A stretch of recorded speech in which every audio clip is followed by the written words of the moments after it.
Hello, everybody.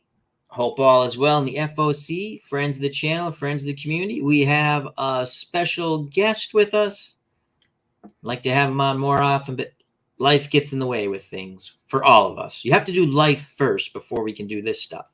Our good friend, Hassam, aka Pops Review. I provided a link for his YouTube channel in the chat and on the page, and it's posted at the top of the chat. Please check out his channel. Wonderful channel. Subscribe and do all that good stuff there. Hassam, how are you? How are things going? And what's been going on, my friend? Like you're saying, life is busy, so it's just hard to make these YouTube videos when you got family and you got your jobs. And I hear you. Yeah, it's hard to fit everything in. Now, you just did, just to quickly plug it, you just did a review on the tabletop basketball game, replay basketball. I have PC replay basketball, and it's an excellent review of it. What made you want to buy that game? We're talking about replay basketball. I'm a basketball fan. Hi, Cleve, baseball fan 879. Yeah, I'm a basketball fan. That's my first sport that I really truly love is basketball. So I really wanted a basketball simulation game. I never played any of the Stratomatics and that, but I don't know, from the videos I was watching on replay basketball, I liked the way it played. I did I was hooked on the gameplay of it. Another one of those games plays very logical. Yes, yeah, absolutely. So yeah, and then they have some good teams in that, and I watched a few videos of Replay Gamer and Steve Towers videos, and so the way they played it, like I said, I really like the gameplay of it. When it goes pretty smooth, I think. Yeah. Other than we were talking about the substitutions of the game. Yeah, I was telling Hassam offline. Hello, Arnold Hunter. Hope all is well. Thank you for joining us. I was telling him we were discussing. I want to get a table. I have two tabletop basketball games. The old Stratomatic from back in the 87, 88 season. Yeah. And the one off Sideline Strategy, not the new one, but the one prior to that, SGD basketball or something like that. Fun games, both of them. But the substitutions drive me nuts. And what I was thinking was, I told him, I said, maybe I should just take like 3 players off each team and play to 21 like when you were kids or whenever, just a pickup game, like you're playing a pickup game. You make your shot, you keep the ball, just back and forth. But if it was a video game, it'd be like the arcade. Yes. Do you remember? Yeah, it was Bird versus Magic. Or was it Bird versus Dr. J or Bird versus Magic? I can't remember. Dr. J. Dr. J. That was a fun little game. Hi, Dwayne Marks, YouTube. Another fun channel there. Check it out. Yeah, that was a fun game. Yeah. So you do like the game? Your first impressions of it? Yeah, it's a good game. It was just a little hard to get into in the beginning because, like I was saying about the rule book, it's not really structured right, especially if for someone if you never played basketball, right. I mean, some of these games, they kind of write them like as if you know the sport, when you kind of should be writing it as if you don't know the sport, But so I think that's an excellent point. I mean, someone might say, "Well, you're buying the game, you must understand the sport." You might like the sport, you might not know all the ins and outs of the rules and things like that, or what should be done. I think that's a good point. You should I've always thought about this because I've bought some older games, and I know they're not. Some people might say they're not as sophisticated, right? But the rule set or the booklet, right? How to explain the game, how to play the game. It's amazing how condensed it is, and at least the ones I've gotten are well written and understandable. Yes, sometimes you need to explain more different things in your rule. Your how to play the game's a little, the booklet's a little bigger, but you have to be able to explain things. And that's a great point. And I know too, a lot of these guys, you make your games and then you have a nice small rule booklet, so it looks less daunting to get into, right? But then you're still searching for things after, like, well, what is this and that, and then eventually need a FAQ on the game or whatever, and it ends up being a full, I love play.com games. I really do. I've been thinking about getting the wrestling game. I've watched it and I've watched it and I've watched it.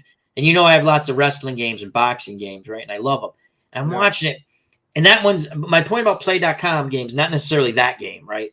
I love the baseball game, but they have it, and I love it. I have it right here on my tabletop. I've been playing it. I played a couple of games online, been playing offline. I have it right here on my tabletop. So people are BSing. There's so many nooks and crannies that I don't use them all because I'd be flipping. How is that again? When do you do that? So I take the basics of the nooks and crannies and I kind of go with the basics of it as opposed to, and they're cool. And I've watched, play.com videos from them, like from Keith, play the game, use the rules the way you want, stay within, I stay within the boundaries of how to play the game, but I do a little common sense stuff just to cut back on. I literally have. This is how much I like the game because if I don't like or I get frustrated, I shouldn't say I don't like the game. And again, games, whether I like them or not, doesn't mean they're good or bad. It's just my flavor, right? Mm-hmm. I actually have notes to try to play the game as proper as I can. Whereas there are other games like tennis, and again, I don't play any game probably exactly right, but tennis and golf. I like the way that one's structured more because it's more this happens, then this happens. Yes. So, but it's funny. It's funny you mentioned about the wrestling game because I've been. Have you looked at that one too? Yeah, I've been going back and forth on it. Because if we didn't have so many wrestling games, sorry. Yeah, if we didn't have so many wrestling games already. I know. But I do want to have at least one or two play games in my collection. So what they have two different types of basketball games. I found the one for me that was I have soccer. I'm still not 100%. It's a fun game. I just haven't put enough time into it. I found for me to learn the play system, what I like the best. I love baseball, so I do enjoy the baseball game, but I really do like the tennis and I really do like the golf because, again, you can play it the tournament way, like they lay it out, but I like to just take two golfers or four golfers, or tennis. I just play one off, like one set. Yeah. If I'm streaming, I've played multiple sets if I'm not streaming. Again, because when you're streaming, you try to make it as enjoyable as possible. And some people might say, Al, you suck. Anyway, well, it might be true. But, I try to keep it within stuff. But yeah, I think for me, when I got the tennis game, I was like, boy, I like this. I really would like to see them do a horse racing game because I think they can do it really well. Mm-hmm. And even a boxing game because it's a storytelling thing. And we have some more people saying hello to us. We have Golden Eagle 99. We got a big fight coming up for him. Ezra Charles, Michael Spinks 2, 10 or 12 rounds using Glory Days Boxing card and dice. Makes everything nice. Check it out on sidelinestrategies.com. Our good friend Bernard Strom Sports Replays. Thank you for joining us. So the I do there's it took me a long time to get a play game, and I really do enjoy them. Well, and watching you play the tennis has actually intrigued me. Like, do I want to get the tennis or not? I think you would like it because it's, again, you can play the turn. You would probably, because you'd probably do the tournament thing, or I don't know what I like to just take two tennis players, right, and just play them, whether male or female. Yeah. Or I mean, like female, male, or sometimes I just grab to them. Like, I would never play these people, but I'm like, I'm just going to play a set with these people. Yeah. Like people I've never even heard. And I like the greats. And I did get the bundle when it came out, only because when I figured out what I wanted, and if I didn't buy the bundle, I'm like, I'm only saving like $20. Might as well get the bundle and get the mat and get the thing, because I was going to get the mat anyway and stuff like that. Right. And the customer service is excellent, but I really do enjoy the play games. But baseball, again, lots of nooks and crannies. I like it a lot. It's on my tabletop. But I tell people when I stream, I don't play. This is not a tutorial. I play it to the best of my ability, and I might change a few things because sometimes on the fly, I'm like, I don't remember the exact rule. What's my common sense in my head says, but it's a fun game. And I don't know about you, but like I have so many games and I love all my games that I play. If you've seen them on the channel, I love them. Yep. You know how you put a game aside because you're playing that new game? And I'm like, well, how? Unless it's Stratomatic Baseball, which I have because I've been playing since I was a kid. That comes back to me like that. But like when I didn't play History Maker Baseball for a little bit, and I was like, God, I want to play that again. That was a lot of fun. I had to sit there and pull out the rule, like, okay, how do I do this? How do I do that? Go back, watch some videos, not just of mine, but other people. I'm like, okay, I got it again. Yeah. I was just telling you about the wrestling game. I went back and I watched your video because I started to play it and said, I think I'm doing something wrong. And I watched my video and said, I'm going to go to the master. I'm going to go to Hassan. I'm going to go to him. That's awesome, man. But getting back to the play games, yeah. I was thinking about the tennis, and I was thinking about the roller derby because that looks cool. Yeah, because roller derby, like I used to really like roller games, right? Me too.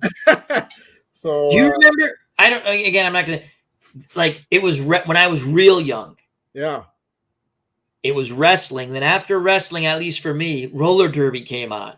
Yeah. And I'd sit there and I'd watch roller derby. I think one of the teams was called like the Bay City Bombers or something like that. And you remember how they used to have to they sling the person in front or something? Yeah. The atomic whip when two of them would sling. Yeah. It was wrestling on roller skates. It truly was. Yeah. I was a super fan of roller games though. So yeah. I wish they would have done a roller games game, but that would scratch the itch, right? If I had to, That would be a good one for you, I think, the roller derby. A lot of people like that. But I've been eyeing the wrestling game. And the only reason is because some really fun people in the community, in the play community, they've made real wrestlers. I can't do fictional wrestlers. I have to have, and I get it. You can make up storyline and stuff like that. And people do it, and I enjoy watching it. I like to, with whether it's Phil Singer or ST Patrick's marvelous game, The Squared Circle with the Memphis set just came out. Fantastic. I just picked up the PDF, very reasonably priced. And what I recommend if you're going to get Squared Circle to start, I would get the PDF, right? Because it's just easier, right? But it's fun to come up with your. Like I'll turn bad guys into good guys because that's what I wanted to see when I was a kid with those guys. Like I wanted and I know Superstar Billy Graham, he did become later on was a good guy. Down in Florida, they had flipped him early on. So I always flip him to like a tweener. But someone made cards of a lot of WWF, WWE, whatever you want to call it. And also some Legends cards of like guys from all over the place, AWA, NWA, and they're beautiful cards and they're free. And I download them and I keep going, man, should I just get the game and bite the bullet? I don't know. Yeah, I would, I've been thinking about it, but then I also have that free game, Chris's wrestling card game. That is another fun game. That's a fun wrestling game. That plays, I've never played APA baseball, but I've seen people play APA. I've seen people play the golf game, ASG Golf, which is like APA-ish golf. And I've seen people play APA golf. Yeah. So, and other APA games. To me, it's like APA wrestling because you roll the dice, you look at the chart. And the cool thing with that game, it's free, right? It's one. Free. People like free. They have lots of wrestlers. Yeah. And they have tag teams also. Yeah. And what's cool about that game, they have an Excel helper. But what I do when I play, I haven't played in a while, but when I was playing it regularly, I would use the Excel just so I could bring the charts up quickly. But I would roll my own dice. And then I would just look up the charts and use the Excel to track. But yeah, you're right, Chris. That's a really fun game. And that's on Sports Replays Field of Dreams. Yes. If you go there. Wonderful site, lots of free stuff. Yeah, so that would be 3 solid wrestling games in my collection. Cleve Baseball Fan says Roller Games was on Fox from like 9 to 10 on Friday nights. I think they show reruns on FS1, or you can just watch them on YouTube even. Cleve Baseball Fan 879. Spike TV tried to copy it with Roller Jam, which came right after ECW on TNN. Oh, yeah, right. The ECW. That was, I remember the first time I ever saw ECW wrestling, I went, what is this insanity?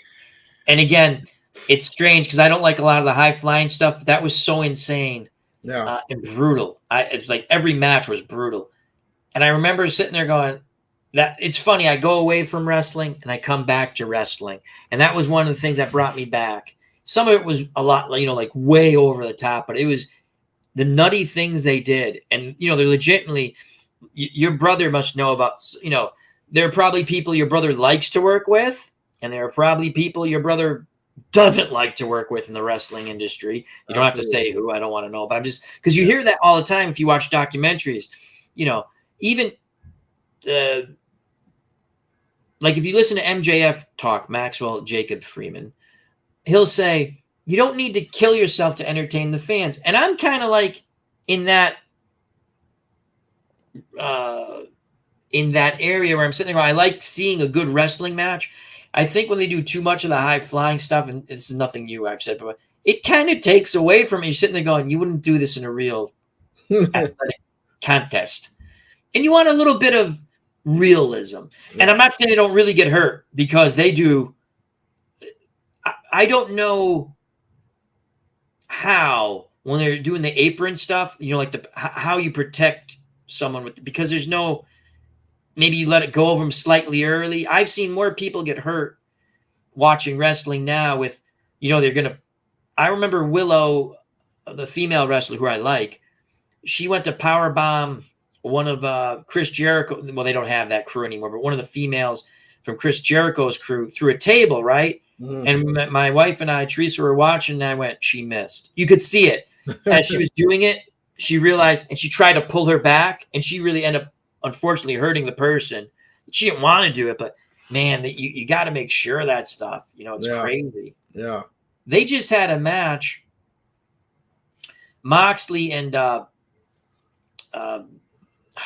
one of the Lucha Libres, Phoenix. I can never remember their names, but Moxley wasn't supposed to lose the match, but he got a concussion in the match. Now, my understanding is like the Ray Phoenix. Thank you, Cleve Baseball Fan.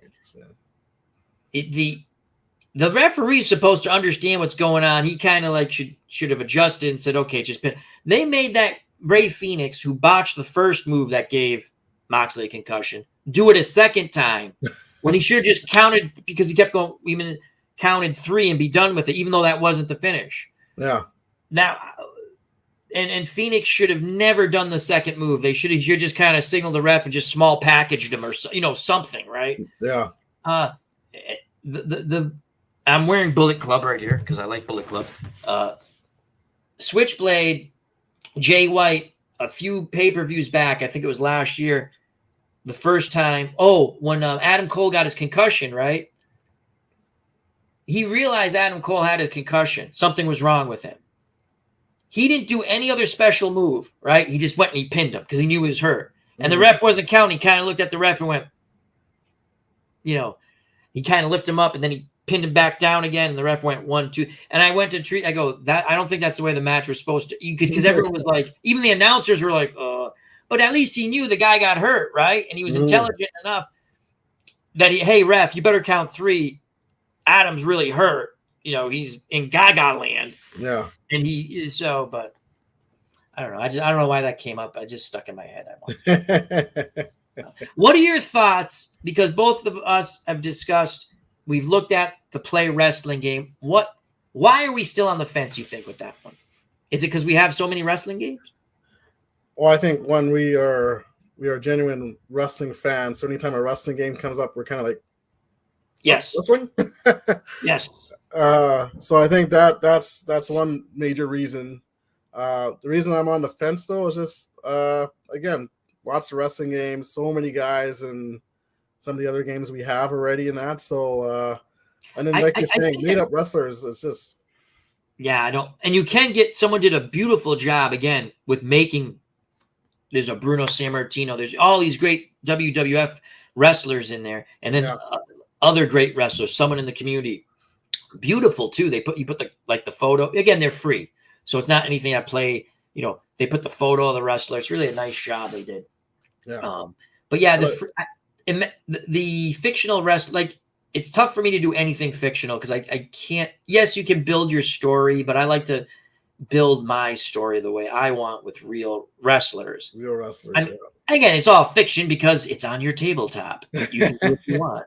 Yes. And I think that's a great point when you invest in any game. And we went hard into Filsinger's games.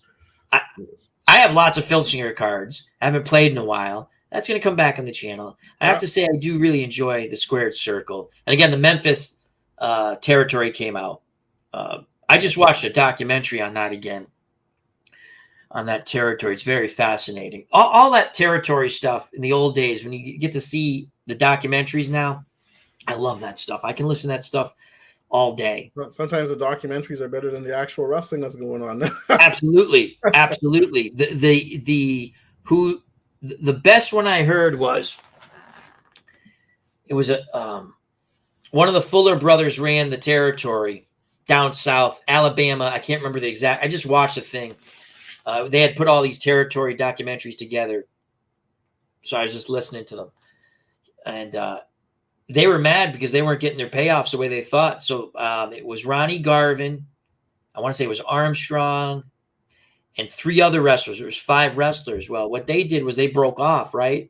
And their insurance policy was, you're either going to pay us or leave us alone and we're going to do our own thing. Was they recorded a video telling everyone, and again, this is when some people still thought wrestling was real, right? Yeah. They were still trying to portray it as this is a legit sport.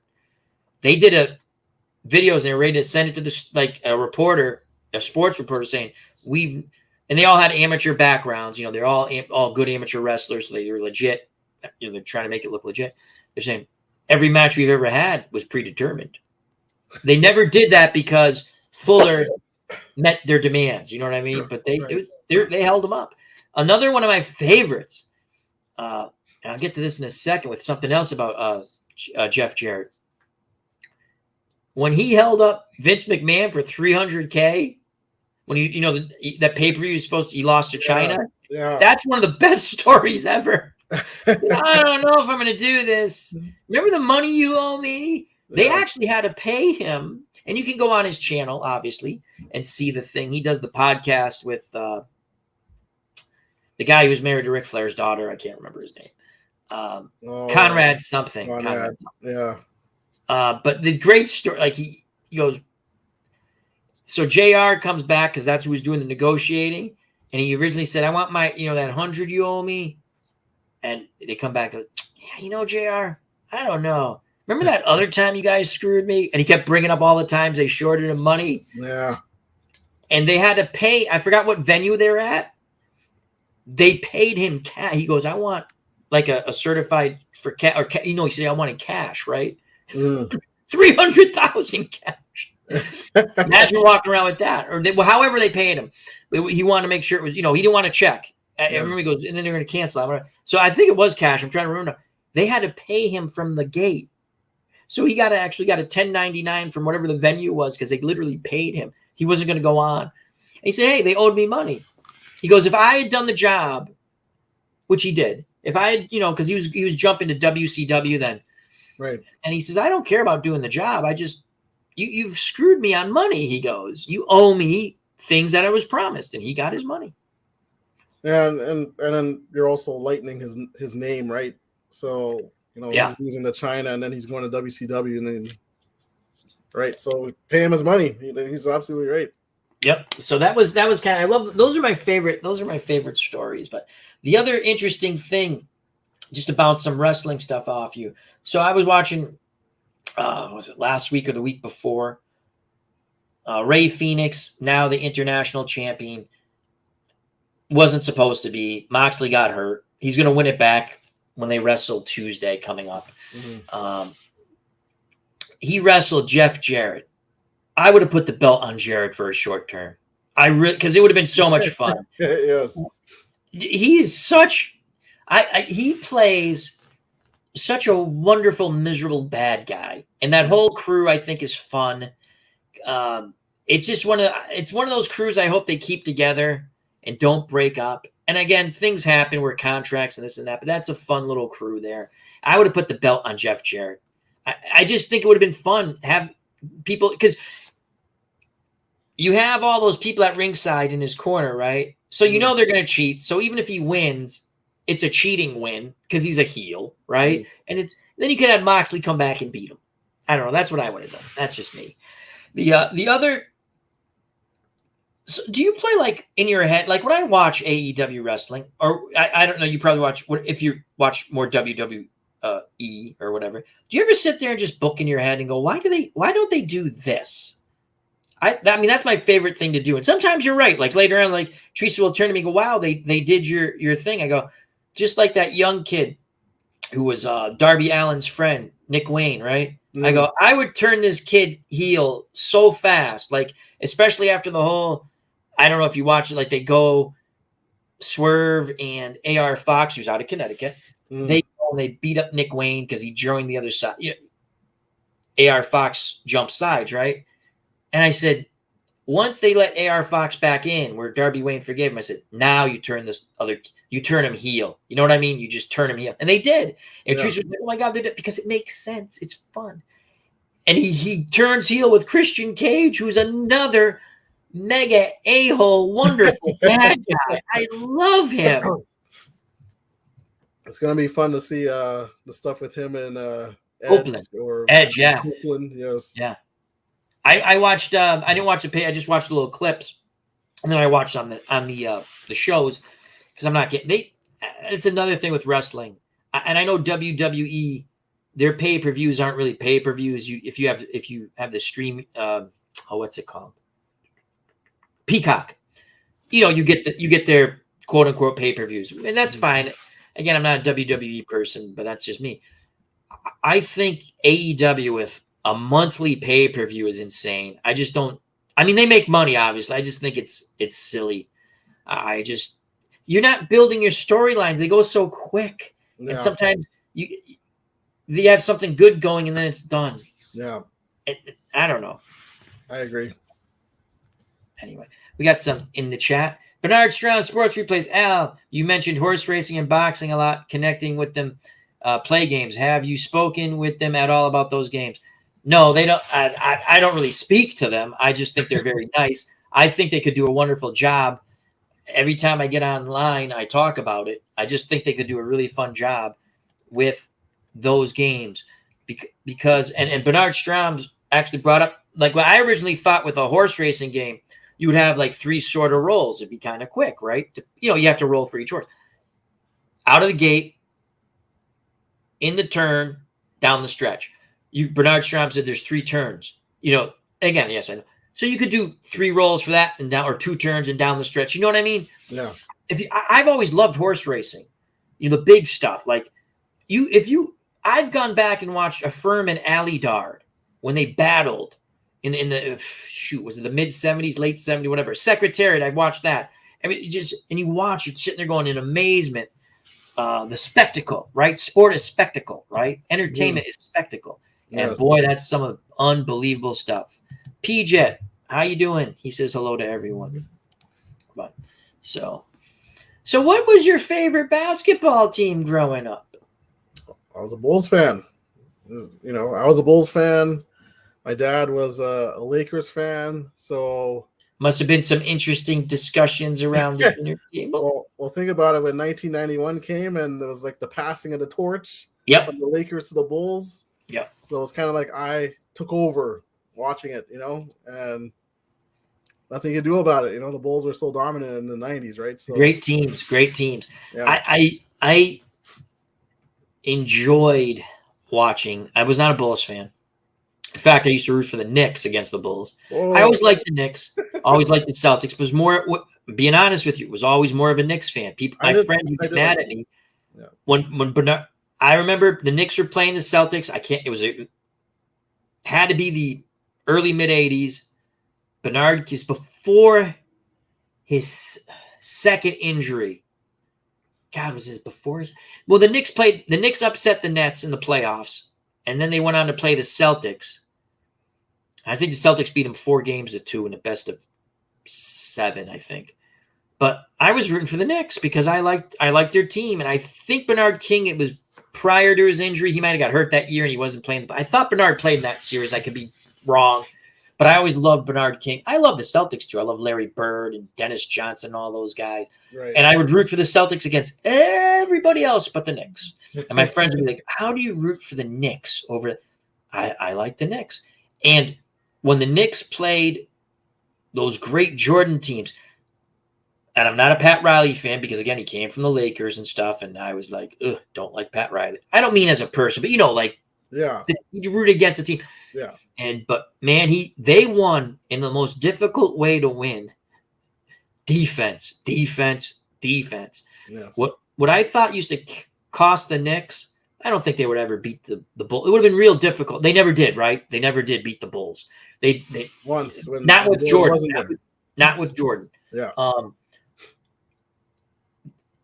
When they got to the playoffs, he shortened his bench to 7 guys. And the way they played, you just wear your team down. And they played so tough. And they were such tough. Oakley and Mason and Ewing and Starks would get on a run. Oh God, who was the guy they paid $1 gazillion from? I forgot from where. I'm like, they paid him more than Michael Jordan money. I'm like, he's not Michael Jordan. Just because they could, I could see the guy. I can't think of his name, but those were fun games. That was like must-see TV for me. If you had a Bulls-Knicks game back then, I was like, this is on like Donkey Kong. This is going to be physical. This is going to be fun. Yeah, especially when they used to have those Christmas games and that too. Oh, yeah. Oh, yeah.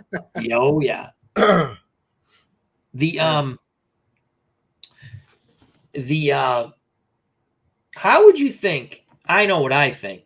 I'm not even going to go way back when. How do you think those Bulls teams would do today? Oh, they would dominate, I think, because that's what I say. Now people would say plays defense. Yeah. And now because we saw with Denver, even Denver played decent defense and had a good offense, and they won. And they have a guy who can go inside, outside, God, I forgot his name. The guy who should have been MVP again. Like Charles Barkley, in my opinion, would dominate now. Absolutely. Shaquille O'Neal would destroy people. You can't defend him. You can't put a body on him. They're going to call a foul. Yeah. It just okay. Here again, I'm not a big LeBron James fan. I'm just telling you that. Don't. Me neither. So here, I'm going to give you the scenario. Yeah. LeBron James goes down the lane. He dunks the ball and he does his blah blah blah blah against the Bulls with Dennis Rodman and a couple of other fellas who might not find that too nice. Next time he comes down the lane, you think he's going to do that again? He's going to get hurt. That's my point. Yeah. That's and people don't understand that. And you know what? It's not even. It just takes the one time, right? One time, and then the next time he'll think twice, right? Exactly. It's psychology. It's the whole psychology of the game. Because if people want to, again, when I used to enjoy, and I still watch basketball. I still enjoy the Celtics. I don't watch many Knicks games anymore because I have no clue who the heck's on the team. And that's my fault because I don't like. With all basketball, I don't like the style it's played. There's no inside game. Yeah. I like an inside game. Yeah. That's me. I like the inside. You go in, you dump it out, but that's just me. I get it. The 3-point play shot, in my opinion, has ruined the way I like to watch basketball. Yes. I can't say ruined basketball. I'm just saying the way I like to watch it. Yes. When the Celtics shot more threes last year than twos, and I guess there were other teams. Golden State. I get why Golden State does it because they bury 45% or whatever they do. I understand that. If you're shooting 30% and you're shooting more threes, I don't care what it's easier to make a 15 or an 8-foot jumper than a 3-point shot. Mm-hmm. I've watched college basketball. It's totally ruined for me. And I loved college basketball. I could sit there and watch 2 teams. I had no clue who was on it just because I'd enjoy the way, if there was a storyline to it, right? Right, yes. I remember the first time I'm watching, and they're coming on a fast break. The guy pulls up. It's a 3-on-1. They pull up at the 3-point line. I'm sitting there going, what? He's shooting through. I mean, a coach would have went insane back in the day. What are you doing? Yes. Take it to the – here's my thing. Take it to the hoop. Get the other team in foul trouble. Go to the charity stripe. You win. Yeah. That's just – so it's funny. So I think Golden State would give any team in history trouble. They're just not good shooters. They can rebound. Defensively, I think they'd have to adapt, right? I think they could. I honestly do think, and again, I'm not the biggest Bulls fan. I love Michael Jordan. It was great to watch. It was great for the sport.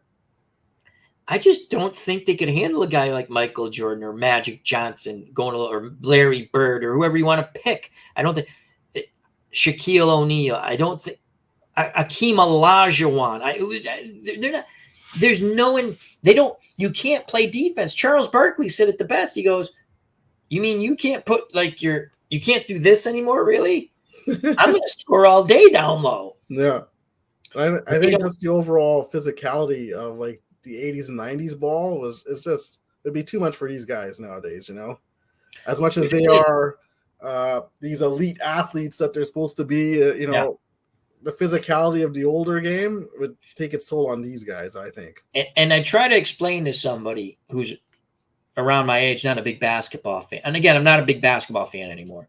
I'm a sports fan, but as I've gotten older, I don't live and die with it. Right. Boxing is probably my one thing where I really still love. I don't live and die with it, but I mean, I really do enjoy watching the fights. I'll just say something quickly. I love boxing too, but then when you see a fight like just happened on Saturday with Canelo and Charlo there, well, the guy didn't fight. Yeah, and it just your meter goes up for boxing. It's like, yeah. I had a funny feeling because Teresa said there's that big fight. You're gonna get it. I go, I think Canelo's gonna whitewash him. I said, I think the guy's good, but I think he's hype. Yeah. And I didn't get it. I read the article after, and I read what people said, and he basically he didn't. I didn't see it, so I can't. But from what I read, a couple of different articles and listened to people, he turtled. He survived. I'm not going to try to win. I'm going to survive. Hey, God bless him. He got a big payday. But people aren't going to remember that fight years from now, right? You say Hagler Hearns, right? Yeah. If you're a boxing fan of any generation, you know what that means. Hagler Hearns. Yes. Hearns came out to win. Yeah. Maybe he got knocked out in 3 rounds, but you always remember that fight. Came out to win. And again, that happens with, some people freeze up or something. But again, I didn't see the fight. I'm just going off what I read. Well, that's the thing. A belt is on the line. Go get it. You know what I mean? Like, these guys don't get it. They're trying to just survive and take their payday and go home. It was a sad affair. It does you no good. I mean, do you really want to see? I don't know what he said after the fight, but do you want to see him in a big fight now? No. I mean, he was wanting to fight Crawford. Crawford wants no part of him after what he pulled on Saturday. Oh yeah, I read that. That was he tweeted. Yeah, I read that tweet. Now I'm not on Twitter or whatever the hell it's called anymore. But they posted it in one of the articles. What he said, and he goes, "You didn't even try to win." His biggest mistake. He went up 2 weight divisions to fight Canelo. Yeah, like that's a big no. And he got his payday, right? That's good for him. Yeah, and I've seen because he has a brother. I'm almost sure of it. They're both boxers, and again, but I've seen them fight, and they're good. They're good. I'm sitting there going, if you don't get Canelo's respect right away, yeah, he's gonna just walk through you. Walk you down, yeah. I mean, I watched. What the hell was the English guy's name? The guy fought him a little bit, and then he got hit, and the guy tried, and he got knocked out. Okay, at least it was semi-entertaining. Yeah, that one I watched, it was on the Zone, and I have that package. But I think that's the thing that makes me leery sometimes about wanting to pick up a boxing. Back in the day, I'll say, I had an apparatus where I didn't have to pay for everything. I don't have that anymore. We'll talk after, Al. Okay. And the Tyson Fury fights, I have no qualm about getting. You know why? They're entertaining. Yeah, they're entertaining, and he's a very good fighter. And the thing, him and Deontay Wilder could fight 100 times, and they're always going to be entertaining. I don't know if Deontay Wilder would beat him out of those 100 3 times. I just don't. He would try hard, and again, I always give all the credit in the world to Deontay Wilder. Yeah. I picked him the first 2 times. The third time I didn't. He comes and he tries, and he hits hard. So those fights are entertaining to me. You see, like that third fight even that they had. At least Wilder changed his style. Yes, he did, and I applaud him for that. Like you could visibly see he changed his style to try and The thing with Wilder, if it was anybody else, he wins all 3 of those fights. Oh, absolutely, yeah. It'd be interesting to see him fight Usyk. Wilder, I mean. Yeah. I think Usyk outboxes him, most likely wins a decision. But that's just right now I'm saying in my head. Yeah. But if you could tell Wilder, don't let that guy rest. Don't let him play with you. Put something on him all the time. Because when Anthony Joshua fought Usyk the second time, we watched both fights, myself and Teresa. And the first fight, I'm sitting there going, I don't understand Joshua. Just go. The few times he pressed him, Usyk didn't like it. Second fight, he pressed him more. He just he didn't punch enough. It was a little closer, but Usyk won both those fights, right? Yeah. I mean, he did, and I thought he did. It wasn't like one of those, no, he got hosed. He lost both those fights. If I was training Deontay Wilder, I'd show him the second fight, the clips of when Joshua applied the pressure. He just didn't punch enough, right? You do this and you punch a little more and you knock this guy out. Because I think Wilder hits so hard. And Usyk is good, but again, he might step up his next level too. He might. When you read about like the Cholo, I hope I pronounced the guy's name right, but the Canelo fight with the last fight. Yeah. And you sit there and you go, imagine people want to sit down and enjoy a fight and the guy doesn't fight. Again, I'm not in the ring. I'm just saying, after you talked so much trash. Well, and it's funny, we were watching the fight here and I had some guests over. Yep. They're big fight fans and they left in the middle of the fight. That's how bad it was. You don't leave during good fights, right? No, you don't. Because you're riveted. Yeah. You're riveted. It was already late and you were seeing the repeat pattern of what was happening. Yeah. So they left and I didn't blame them. I was like, okay, good night, guys. That's another thing that's funny you mentioned. What time did that main event start, if you remember? Oh, here it was 11 Central. So that's going to be 12 Eastern Standard Time. Yeah. Now, and that's probably when they do start their ring walk.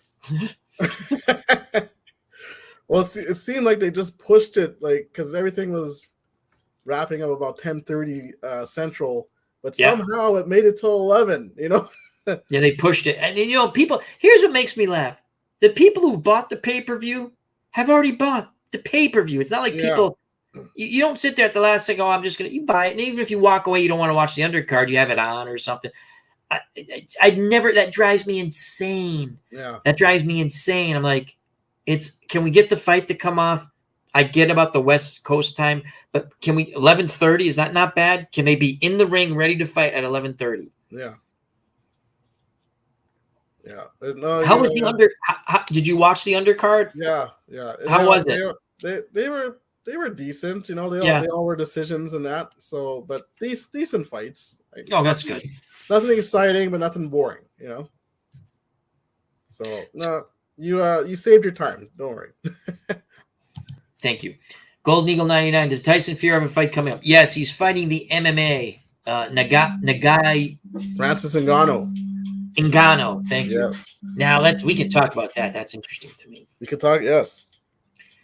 Here's my thoughts on that. The guy's strong. I've watched his fights on YouTube, right? Because I want to get a sense. I never saw him fight till they mentioned this, so I go watch his fights on YouTube because I'm thinking about like making one of his cards for Glory Days Boxing and a couple other games where you can fool around and make cards, right? Yeah. He tires quite quickly.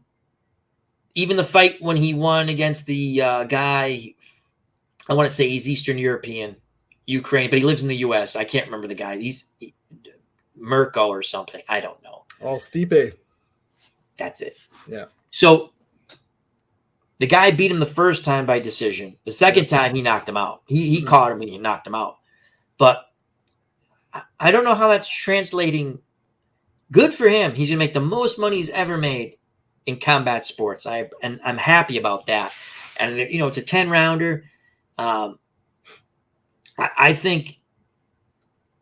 But what are your thoughts? What are your thoughts? Well, already for Fury to take the fight against Ngannou, yeah, and then the fight Usyk in December already says what he thinks about the competition of the fight, right?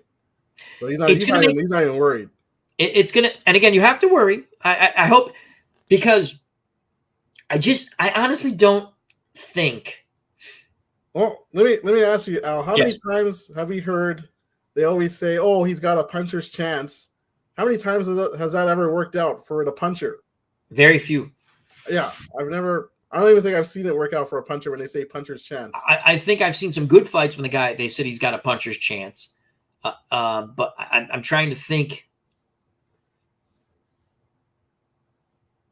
Gene Hatcher, Johnny Bump City Bumpus. Early Mancini, it was in Buffalo. Mancini was the main event against Bramble. Bramble TKO'd him in the 14th. Hatcher upset. Supposed to be a tune-up fight, right? And Hatcher had froze in a couple other big fights, and they took him. And Bumpus, who was trained by the Duvas, Lou Duva, right? They had said, he's got a puncher's chance. He was a tough. Again, now I go back and I look at that fight, right?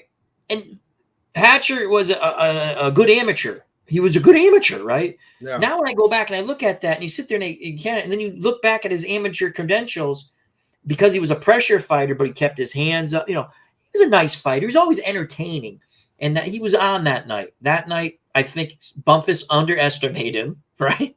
Yeah. And they thought, because I can't remember the fight. Either he fought a big fight prior to, like his last. I mean, he had some wins, but like his last big fight, he basically froze. He didn't, you know what I mean?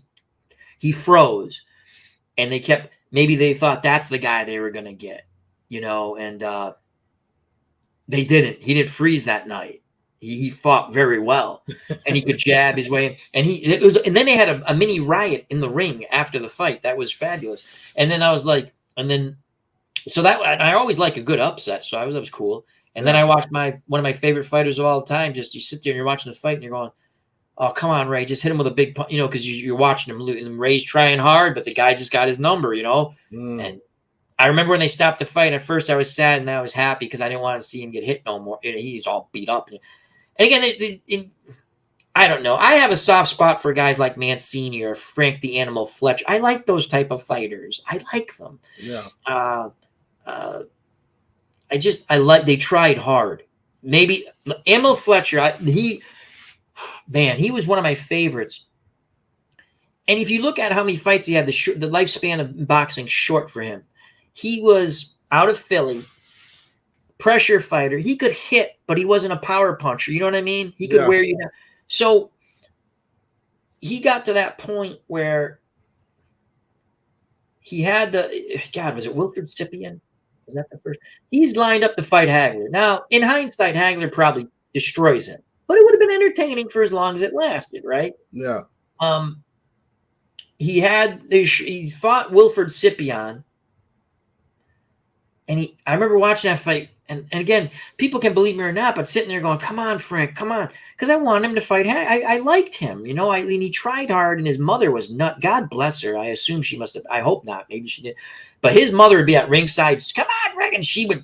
Oh man, she was crazy, crazy in a good way for her son. But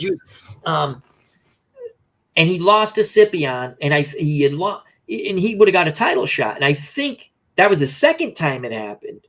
No, that was the first. The second time is when he fought Juan Domingo Roldan out of Argentina, and Roldan kicked the snot. I went, and I knew it happened because I saw that on replay. You know, like on an undercard of a closed circuit event, and they showed it 2 weeks later. Yeah, You know, the main event, and they showed, and I just sat there and went, and I seen the highlights, right? I went, holy cow, that guy just annihilated Frank the Animal Fletcher, and I already knew because you watch. And I used to get all the boxing magazines and read, and then my dad would get the New York paper where they still kind of covered boxing in the paper there. And so I knew, and you're sitting there going, and like my dad said, he goes, his time is come and gone. It's the way he fights. When you fight that way, even if you're a good puncher, at some point at end, you take a lot of punishment. Yeah. It's amazing to me, like Vito Interfermo went as long as he did because he was tough, right? And he bled, but he didn't. When I say he didn't punch hard, I'm sure it hurt. No one wants to get punched. He didn't punch hard, like to knock you out kind of punch. Yeah. But yeah, I want to say Gene Hatcher, that because you're talking about a puncher's chance. Hatcher could punch.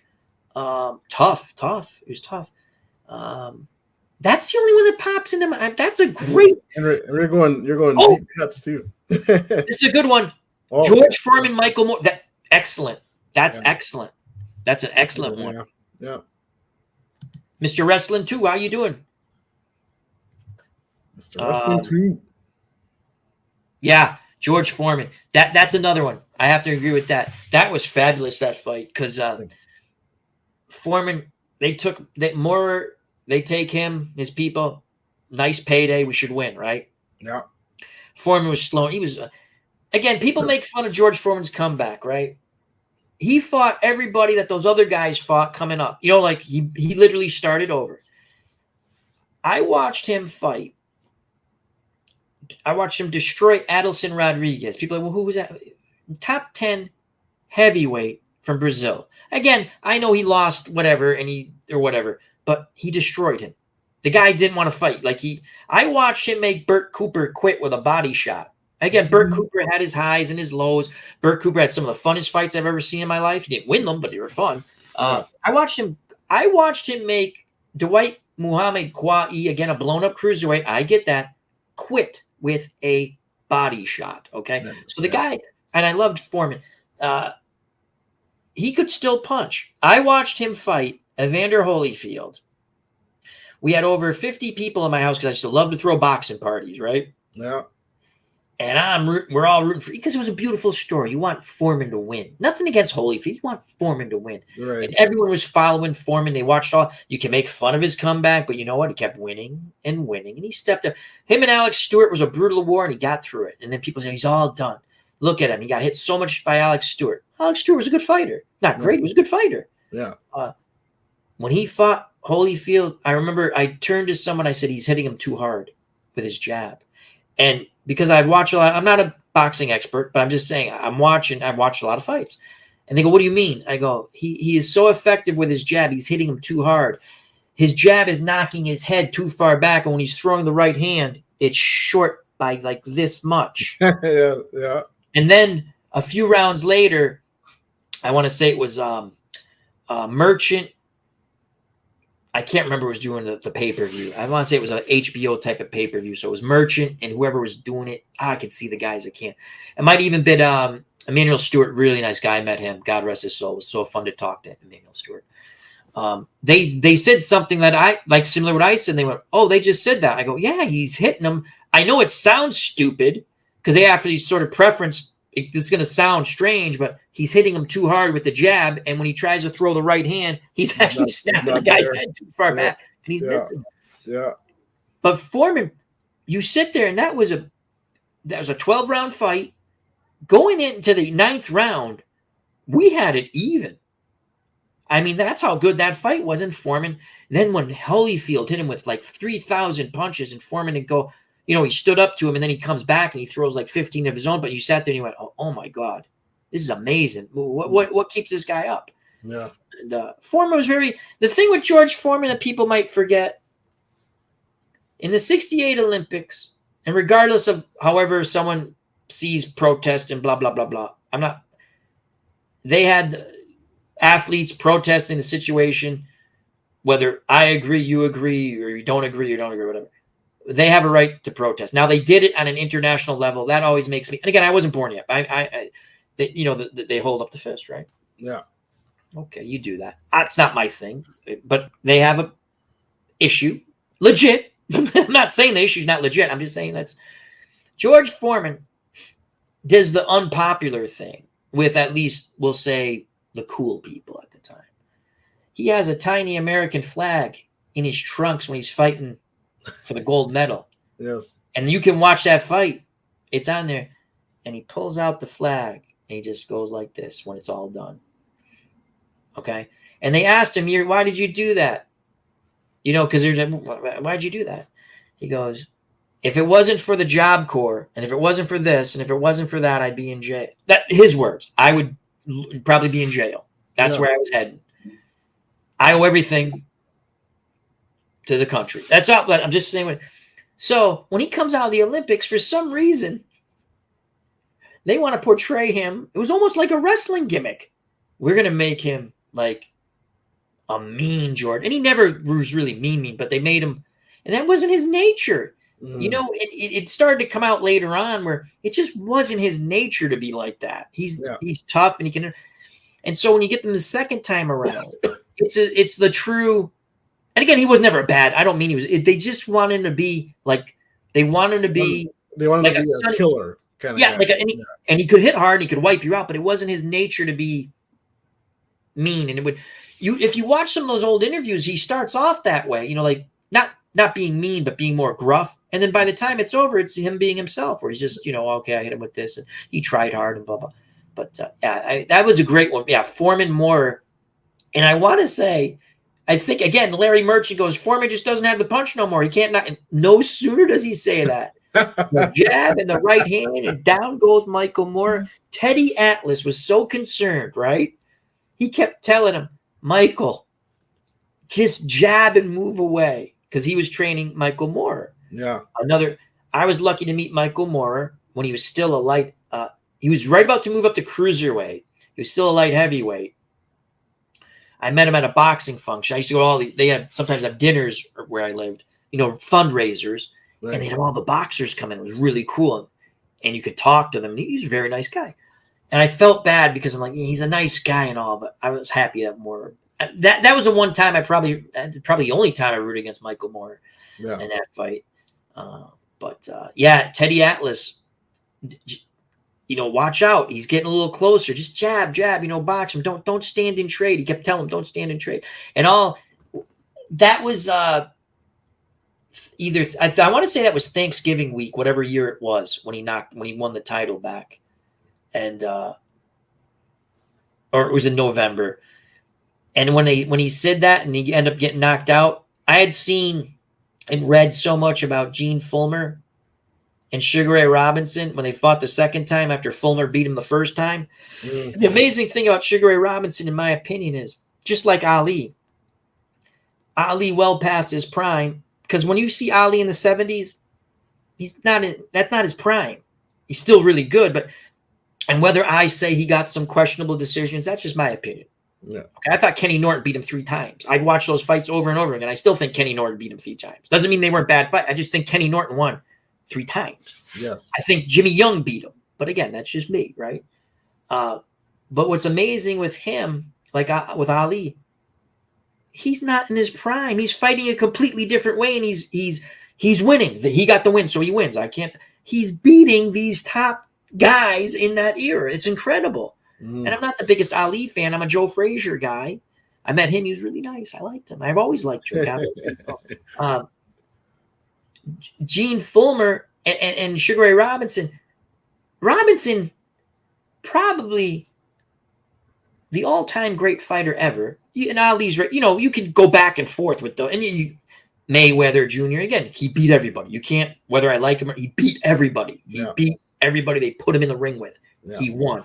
Yeah. And sometimes, yes, he was very smart, meaning I'm going to fight you a few years later when you're a little older and I'm a little wiser. He was very smart businessman. And he made a ton of money. Good for him.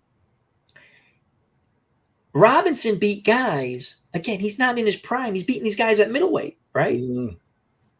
So he's fighting Gene Fullmer a second time. Again, look, this is one of the best stories ever. You should look it up. Gene Fullmer is having an easier time with him the second time. He goes, I'm roughing him up. And Gene Fullmer, again, was one of these odd guys, very physical fighter, but didn't punch hard. Which, again, obviously, if he hits you, it hurts. But he was very physical, very, tough. You didn't want to meet him in an alley. He was actually very nice guy. And they're telling him in his corner, Gene,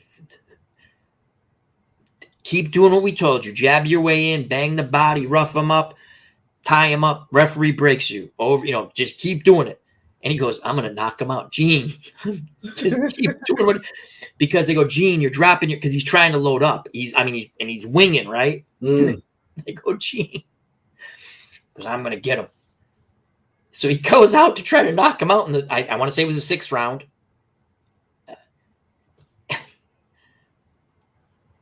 Sugar Ray Robinson hits him with the most beautiful left hook ever.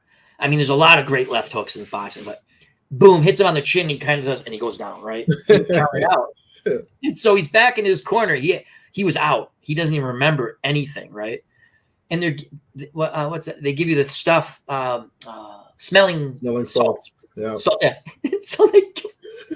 he's since passed because it was a great to see the old, and he's old and he's telling the story. It was funny, right? Yeah. And he's sitting there going, they give him the stuff and he comes out of it a little bit. He's still in the haze. He goes, Jesus, oh my God, look at him.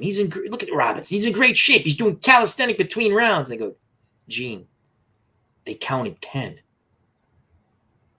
And he's like, it must have been on me then, right? Yeah, Gene. It was just funny. They counted, and then a more modern one, not necessarily a guy getting knocked out. It was either Lennox Lewis or Riddick Bowe was fighting, I want to say Terrell Biggs. And they go, I want to say maybe it was Riddick, but I'd have to look it up. But anyway, Biggs is on the way down. He's an opponent, a name now, right? I could be wrong with the fighters. I think it was Terrell Biggs. And they go, do you know where you are? And he went, yeah, I'm in Atlantic City getting my ass kicked. And they go, do you want to go on? Yeah, I do. And he ends up getting, but it was just really that the mic caught that. Do you know where you are? Yeah, I'm in Atlantic City getting my ass kicked. I mean, sometimes reality is you just sit there and you go, God bless that guy, or you're just being dead honest. And they go, he could have quit right then and there, and he did. I want to say it was Terrell Biggs, and I could be wrong there. But that was just fun stuff. I know I love boxing. It's just when it's good, to me, it's the best. Yes. It's like game 7 of whatever sport. It's the elimination game in college it's great. Yes. When boxing is done right, it's great. Yes, I agree. And I babbled on for far too long. What are so let's just get back to the Tyson Fury Ngannou, right? Ngannou, yeah. And that was a great point. You said puncher's chances, because I want to get your thoughts on that. Because I watched some fights. I'm sitting there going, I don't even know how he's going to hit Tyson Fury. I watched the way he throws his punching, and I watched he's training with Mike Tyson. Yeah, he looks good on the bag and looks good doing all the things because he's an athlete. But what did Mike Tyson always say? All plans go out the window once I hit you in the face. Yeah. So do you? What are your? It just. I mean, he was the UFC champ in that, and then I guess he probably wanted to have this fight with Fury, but they didn't probably want to do it. Probably learning their lesson with the Conor McGregor fight and all that, But he wanted to do it. They, and so they let him go on that. But you're seeing like a guy that's trained in MMA. Sure, if it was a mixed martial arts fight, sure, then he has a chance against Tyson Fury. Yeah. But if it's just a pure boxing match that a guy has been training all his life, yeah, like I just don't. I don't see it. It's almost like Tyson Fury's never fought any big punchers before. He's fought millions of big punchers. In I mean, I can't see the guy punching harder than Deontay Wilder. Exactly, right? So, you know, for a show, when you want to put on a show and have people pay money in that, I'm sure, you know, people are going to pay money for it.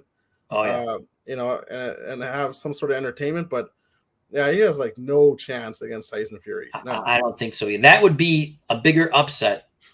That would be. Absolutely. That'd be the biggest upset in boxing history, period. Yeah. Mr. Wrestling 2, my best friend and dad were Burt Cooper and Oliver McCall's managers. I went to visit him at his apartment. Two near future champions were sleeping on the sofa and the mattress on the floor. That's pretty cool. Oliver pulled off the craziest upset. Oh, yeah. When he beat Lennox.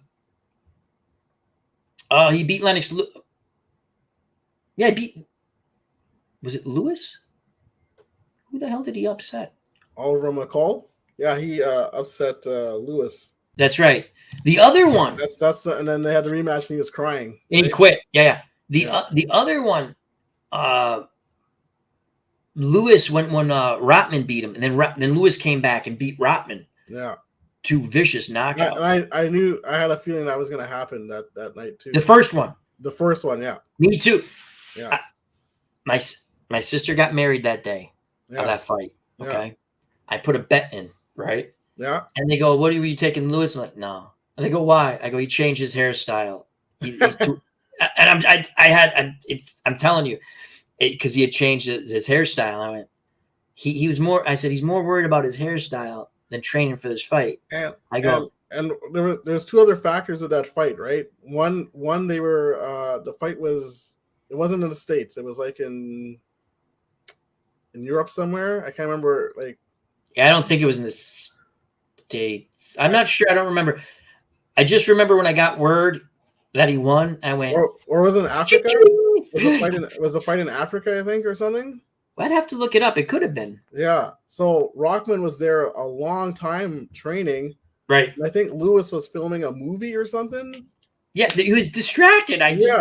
So he wasn't even acclimated to that environment yet. He had gone like a week before or something like that, and Rockman had been there for like a month or something training there or whatever it had been. And then so him, and then the acting, Lewis was acting or whatever. He's not taking the fight seriously, you know. That's what I said. They were like, "You're taking." I'm like, yeah, I'll take Hassim. The second time around, it was like a double barrel shotgun. The second, Lewis. It was like that. I mean, I wonder. I people can disagree with me, but I think Lennox Lewis could give any heavyweight in history trouble. Absolutely. I really do.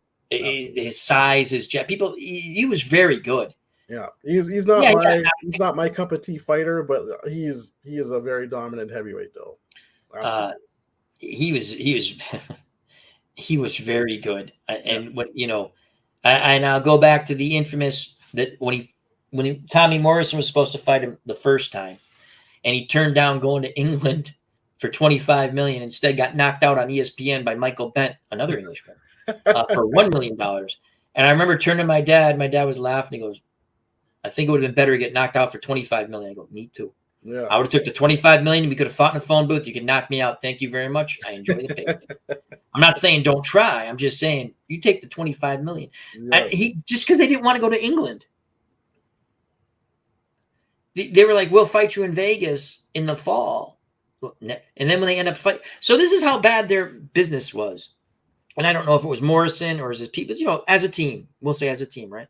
Mm. So he was going to get paid $25 million. He doesn't take the fight. He gets knocked out by Michael Bent.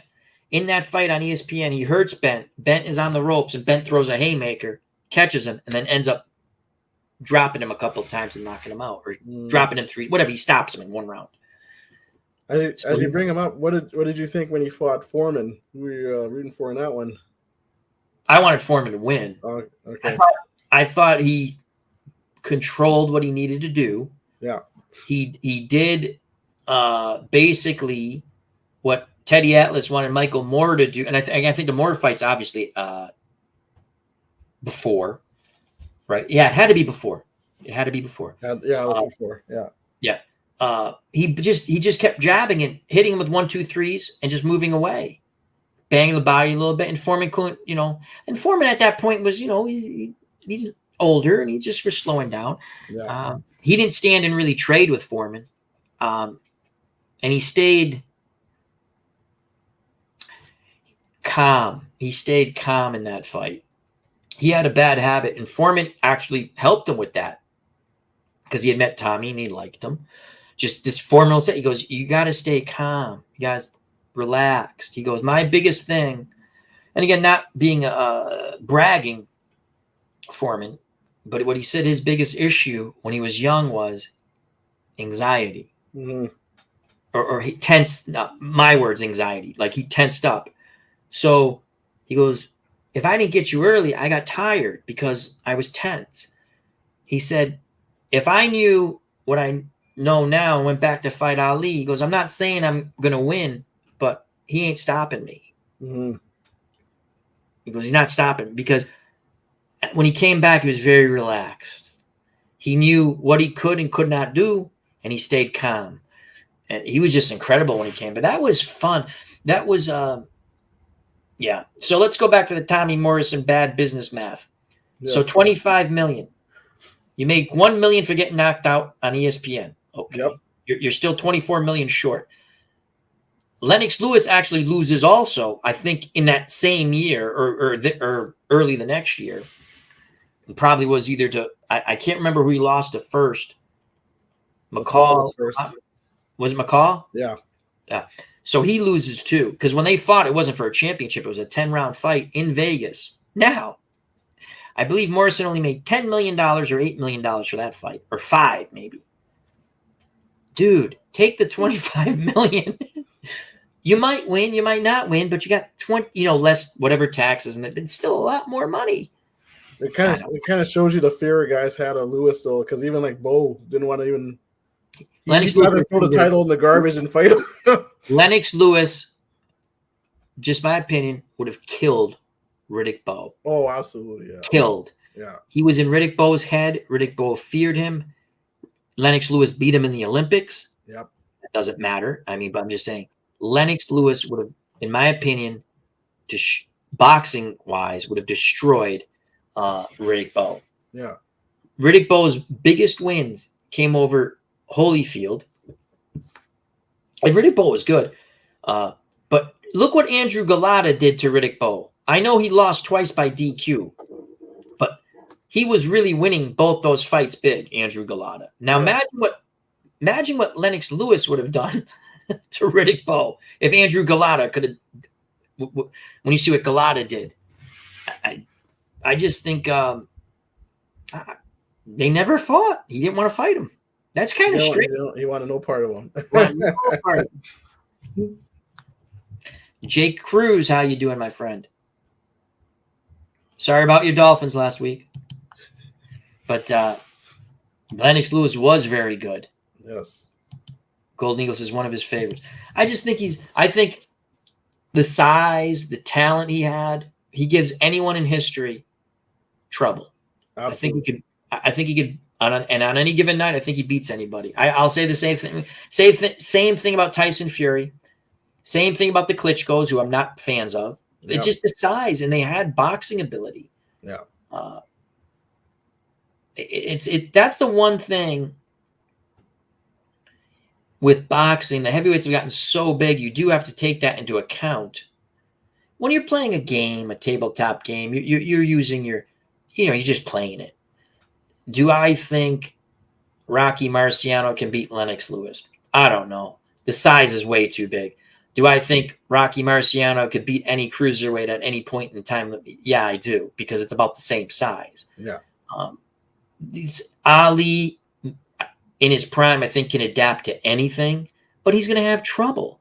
Yeah. These, what was Lennox Lewis? 6'5", 6'6"? Yep. I remember what he did to Michael Grant. He destroyed him in 2 rounds. Michael Grant was a good heavyweight. And he goes, watch this. Watch me rough up this guy, hold him in the back of the head, him with an uppercut, knock him unconscious. I was like, he could be mean and nasty when he wanted to. Don't let, Yeah. he was a good fighter. There was him and Frank Bruno. Had the weather not been bad, Wembley would have been packed. Yeah. They still got 40,000 people on a rainy night. Yeah. Because they were like, and Bruno, that was a fight in England. A big fight in England. The atmosphere is utterly incredible. Mm-hmm. And they had, it was either 45. They didn't pack Wembley because it was raining. And there was discussion of delaying the fight and this, but they said, no, we got, because of TV. That's when we got to do it. It has to be within this range. Yeah. I remember watching that fight, and Bruno hurt Lennox. And I was like, I always liked Frank because, again, he was a very likable guy. Yeah. Kind of an underdog all the time, you know. And he beat, geez, was it him? Did he beat McCall for the title? Yeah, he was a champ. Yeah. No, I know he was. I'm trying to remember. And then the first time he fought Tyson, he fought hard. Yeah. The second time, Tyson just blew him away. But yeah, he was another. Again, there's some things about certain fighters that they have it. They're a draw. And again, you can say he was a draw in England or whatever. He was a draw when they come over. Again, it's part obviously the opponent too, but you know, he's a draw. He was likable. That's something to be said when you're likable. You know, yeah, absolutely. So, you know, it would have been a fun fight. They never did it. It would have been fun. I don't know how much money they would. I think they would have made money. Razor Ruddock, Frank Bruno, I think would have been a fun fight to watch. Yeah, that'd have been good. Yeah. See, this is what I do. That might have been fireworks, actually. Oh yeah, because this is what I do when I do my boxing stuff. I'm like, well, what fight would I have liked to have seen? Because I learned when they had all the fights on network TV when I was young. Lots of fights. They still had fights on what they call closed circuit, and then it went to pay-per-view, right? Mm-hmm. But they still had a lot of fights on network TV, and the point was you might not always get the best fighters, but you wanted to get the entertaining fighters because you wanted people to sit there and watch for the 10 rounds, watch for the 12 rounds, or watch for 15 rounds, right? Yeah. And people be like, oh, they're good TV fighters, but they're not. That says something if you're a good TV fighter. Frank the Animal Fletcher was an excellent TV fighter. Mm. And people forget he was number one contender at one point. Again, he lost the fight before the title. But when I'm making my matches, I just thought I got to do that one on Glory Days. Ruddock Bruno would have been fun to watch. Now Lennox Lewis beat Razor Ruddock for the vacant title on Halloween night in the UK. Yes, yeah. I remember that because on the undercard, Meldrick Taylor got upset for the welterweight title against Cristiano Espana or something like. I think he lost on that undercard. I think, but yeah. And then Lewis knocked him out in 2 rounds. It was Ruddock had just come off the 2 losses with Tyson, but he did so well he got the title shot. Yeah. Al, as you're talking about like the games and stuff too, like when you play a game with the box, like because you have 3 or 4 different boxing games, right? Yes, I have Title Bout 2 on the PC. Yeah. I still have that blue box back there is my original Title Bout. I haven't pulled that out in a long time. I look at it because I like looking at the cards and I put it back. I have Glory Days on tabletop, which I love because it flows to me. Yeah. Flows. Yeah. Easy to understand flows. And I have Legends of Boxing, a wonderful PC game. Now, Title Bout 2 on the PC and Legends of Boxing on the PC, I love. They're so much fun. I don't have them on the tabletop because I don't like card flipping. Okay, it's just me. That's the one thing I was like, God, how can I play this with dice? I used to try to figure out. You can play that with dice. There are people who figured out how to play that Title Bout, the old Title Bout with dice. I didn't have those types of dice. Mm-hmm. I was trying to do it with 2 6-siders, and you just can't do that. Yeah. But it was a great game. I played the heck out of it. Like tournament after tournament. but I really enjoy. I like it on the PC. I enjoyed Legends of Boxing on the PC. People have asked me, like, people, they rate their fighters, this and that. The cool thing about Legends of Boxing is, they have the ratings, and they do a fairly good job with that. Title Bout 2 ratings are a little more strange, but again, I don't care about the ratings. I think of it like when I do anything on YouTube, if it's not a long project, I've done a few long projects, I think of myself like I'm Barnum and Bailey. I'm the guy who runs a circus. I'm the guy who's promoting wrestling. What do you want to watch? Right? What do I think people want to watch? And I don't get a gazillion views. I'm just saying, what do I think people will watch? Right. And what do I want to watch? So when it comes to boxing, it's always like, man, I would have loved to see these two guys fight, especially if they fought in the same time period. Because I can really visualize it. Then you do the things throughout history. I would have loved to seen Tommy Hearns and Frank the Animal Fletcher fight at middleweight. Again, they didn't cross because Fletcher was on the way down. Hearns was coming. You know what I mean? It would have been interesting. And I had the upset. Again, it's the way the dice go. Fletcher, and I was excited. I was like, oh my God. Like, it was real, and I like Tommy Hearns. I like all those boxers. But yeah, I like to think of, I don't normally do fights that really happened because I know what happened. I like to do the what if. Now, I've done a couple of prime versus prime. I might on my next one, like I did Jeffries versus Jack Johnson. That was a fun fight on Glory Days Boxing. And again, it's a game. It's a game. But it was fun to do. What if prime versus prime? Because Jeffries wasn't in his prime. And to be honest with you, Jeffries said after that fight in a report, he goes, I don't think I could have beat him in my prime. He was being, maybe he's just being very polite. The guy beat me. Why am I going to say, I would have beaten his prime? I lost now. What am I going to say? Yeah. But at least he said, basically, I don't know if I would have had a real tough time with him, And again, different style of fighting. I think, not to knock the old fighters, Jeffries, Jack Johnson, Corbett, those guys, Langford, all great fighters. Wills, great. Langford was a smallish. He was really a middleweight, light heavyweight. Again, but tough as nails. You read about him and it's incredible, right? And he never got a title shot. And that's sad. Yeah. Jack Johnson, again, great fighter. You go back and you look, well, who'd he beat? No, I'm just being honest. Who'd he beat? Yeah. He beat an old James J. Jeffries. You're measured by your competition, really. Yeah. So I get, that was his. Then the whole thing, I threw the fight against Jess Willard. If you're going to throw a fight, why you stand up for 20 rounds? I don't get it. Yeah. 10 rounds, maybe, not 20 or whatever. I think he gets knocked out in the 20th. And again, I'm not saying I think he would be a very good to great fighter in any era. The fighting styles were different too. He was you go back, you watch the films. It's not like he had excellent technique for the day. Like, you know what I mean? Like he just reacted well and he knew how to box. He knew the psyche of boxing. Great fight. I'm just saying you can go through and look and you say, I've said the same thing about Mike Tyson. Who'd he beat? I wouldn't want to get hit by Mike Tyson. That being said, Mike Tyson is one of those guys, when he was right, you give him a good trainer that you listen to, and if he's right, if he's not shaken up a bit, he can beat anybody in history. He hit hard enough, and he understood boxing. Another fun fight, if they ever had it, again, not really. They're kind of in the time period, but they, Bo and Tyson. Yeah. Both from basically the same neighborhood. I think Tyson, that's an interesting one because what happens, right? What happens when Tyson gets on the inside? And does he do I'm not going to punch on the inside? Go back and watch some fights. He, at times, could be a very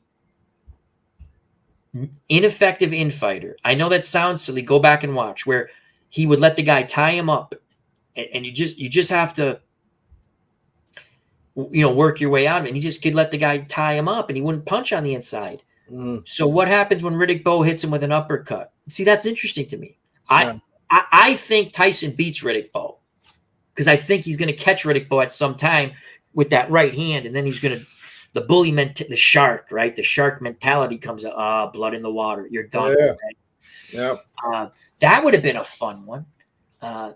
Tyson, Lennox Lewis, Lewis again, they're not in their. He's not in his prime, but I think Lewis beats him 9 out of 10 times just because he kept him at distance, and he beat him up when he came on the inside. Tyson didn't punch, and again, I get it. He's not quote unquote in his prime, but neither was Lennox. Lennox Lewis was probably a little more closer in his prime, but and the thing with Mike Tyson, who beat him twice? Who wasn't supposed to beat him once? Evander Holyfield. And Evander Holyfield out-bullied the bully. So again, you sit there and you go, but yet people have Tyson ranked above Evander Holyfield. For me, it's tough to see. Yeah.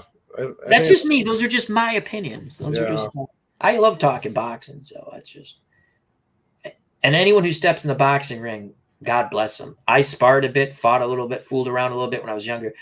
It's painful. I enjoyed it. It was fun. Yeah. But that's why I'm doing this. I didn't have I like training and I like doing all that stuff. We'll just play the card and dice and yeah. But that's so. But when you're okay, when you did you played the basketball game, replay basketball. Yeah. You took the Bulls, right? You're playing a little bit with the Bulls. Yeah. But that's smart because you like the Bulls and you should play the teams you like. When you set something up now, do you ever think you would do like Cleve Baseball Fan 879 if he's still here in the chat or listening? He does full, season replays. Picks a team, does them. He's doing Cleveland Indians now. If you got that time, God bless you, man. That's crazy. That's good stuff. You got the time. Here's a good question. What do you feel about Holmes and a prime Ali? That's a great fight. That's sure. Yeah. I think Ali beats him. Yeah. I think because a prime Ali is fabulous. Yeah. Whether is again, the one thing I'll say is you could, if you caught no knock, he had a great chin. But I'm saying Henry Cooper, if he hits him 30 seconds earlier, Henry Cooper knocks him out. And, Ali's still going to be great and all. He's just got to come back and beat Henry Cooper because he was playing with him and Cooper caught him. Yeah. Holmes, great fighter. Holmes, great fighter. Ali, I think Ali, both in their prime, I give a slight edge. I give the edge to Ali there. Yeah, I think just the footwork in that would bother Holmes a lot. I think Ali would be more. Holmes would be the aggressor. I think Ali would lay the traps, as I like to say. And when people forget, Ali could punch. I mean, that's when people try to compare certain boxers to Ali. I'm like, but Ali closed the show when he had to close the show. He closed the show. I'm not talking about Ali against Leon Spinks. I'm not talking about Ali against Ernie Shavers again. I'm not talking about those. I'm talking even a few years prior when he had Ronnie Lyle hurt, he closed the show. Yeah. When he had George Foreman hurt, he closed the show. Yeah. Kenny Norton gave him a lot of difficulties, but you put Kenny Norton against Mike Tyson. I think Mike Tyson probably blows out Kenny Norton. Yeah. It's just Kenny Norton had Ali's number. Kenny Norton, another very good fighter. It's just the styles, right? Styles make the fights. Right? It's I think he had trouble. Shavers stopped him. Foreman stopped him. Cooney, I mean, again, he's past his prime with Cooney. But he had trouble, big punchers. Not that anyone wouldn't, but he had that style. And Ali never got in Norton's head. Yeah. And that's part of Ali's, he could get into someone's head. If you want, Hassan, if you want to see a fun press conference, Oscar Bonavena, Muhammad Ali. It's Ali beat Jerry Quarry. It's when he comes back after they took his license away. He beat Jerry Quarry in 3 in Atlanta. Then they go to Madison Square Garden. Yeah, he only had 2 fights. I don't think there was a third fight. Then he fought Frazier in the fight of the century, which is, you can find that on YouTube. What a phenomenal, fun fight to watch. And the atmosphere, I'm getting goosebumps thinking about the atmosphere, enjoying that, the footage, the whole fight you can watch. And So Oscar Bonavena was a character. He was a tough dude from Argentina, right? Mm. And he was probably the most impolitically correct person you would ever. I mean, the stuff that come out of his mouth just to irritate his opponents. He kept telling Joe Frazier, "You smell, you smell." I mean, he didn't give a crap, right? I'm sitting there, and you just listen to him. But him and Ali, like that was one of the funniest press conferences because Ali's going, he's going. So he goes, talking his broken English, Bonavena. Let's go. He goes, yeah, well, I beat Quarry. Quarry no heart. Quarry no heart, right? And he goes, you chicken. Chip, chip, chip, chip. He go, why you no going army? Why? It was like the funniest thing. He goes, why you no going army? Yeah, I know. Chip, chip, chip, chip, chip, chip. And Ali's like, Ali's laughing because the crap this guy's doing. He's just trying to get in Ali's head, right? Yeah. But I don't even do justice because they were talking about all kinds of stuff. And then at the end, they're like almost like hugging again, just because it was just, he goes, I'm gonna knock you out. Well, we see. You chicken. Chip, chip, chip. He kept doing it. Chip, chip. I just the Oscar Bonavena stuff is and again, you can find that on YouTube. I was laughing so hard. It's like an 8 to 10 minute press conference with they're building the fight, and he's just goes, what did he said something else. He goes, he's looking at me, goes, no, so tough. He goes, I'm not doing it justice because I can't, but the chirping, we go, you chicken, chip, chip, chip, chip. They go, well, he fought. Oh, actually, it was a prior little interview that he talked about Quarry. Well, you just beat Quarry. The woman's interviewing him. Quarry no heart. I'm not Quarry. I don't go down. I'm not Quarry. And Bonavena ended up getting stopped in the 15th. Imagine that, non-title fight. They're fighting 15 rounds, Bill. Yeah. Oscar Bonavena is a funny character. He got shot at a brothel. He was living in 1976. He lived in Las Vegas. He lived like he knew the brothel. It's legal or whatever. He lived in Nevada. Yeah. He was living at a brothel, and he got shot at a brothel. It's not funny, but you just sit there and you go, this guy lived an interesting life. That's all I can. But that's the way I make my fights. I like to think of things and I've never played my Floyd Mayweather Jr. card in Glory Days Boxing because there's no fun fights I can you can put him against Roberto Duran, Sugar Ray. Again, is that something I want to see? It would have been interesting. I would have watched. Don't get me wrong. I would have watched. And again, I'm not taking it because Floyd Mayweather Jr. beat everyone they put in front of him. The only guy I ever thought he lost to was that lightweight. It was a Mexican fighter. Yeah. He fought him twice, right? Yeah. Ironically, I thought he lost the first time. That's the only time I ever thought he lost the fight. Yes. Second time, he boxed beautifully. It was still a decent fight to watch, but Mayweather this time, maybe he took him lightly or whatever. He thought he could stand and bang a little more. The second time, they somehow have it close. I'm sitting there going, no, he really lost the first fight, in my opinion. Now you're trying to make it where he won by 5 points in my eyes, and you got it by 1 point. But Castillo, yes. That's our friend from Jose Luis Castillo. Good fighter. Good fighter. That was a good fight. A good fight. Have you ever heard who Floyd thought was his toughest opponent? Who, Quarry? No, Floyd, his toughest. Oh, Floyd. Who he thought? I would think Castillo. No, he doesn't think Castillo. He thinks Emmanuel Burton there. Burton. Dude, you did not want to fight Emmanuel Burton. Yeah. Emmanuel Burton. Okay. I like Arturo Gotti. Don't get me wrong. But I'm pretty sure they fought.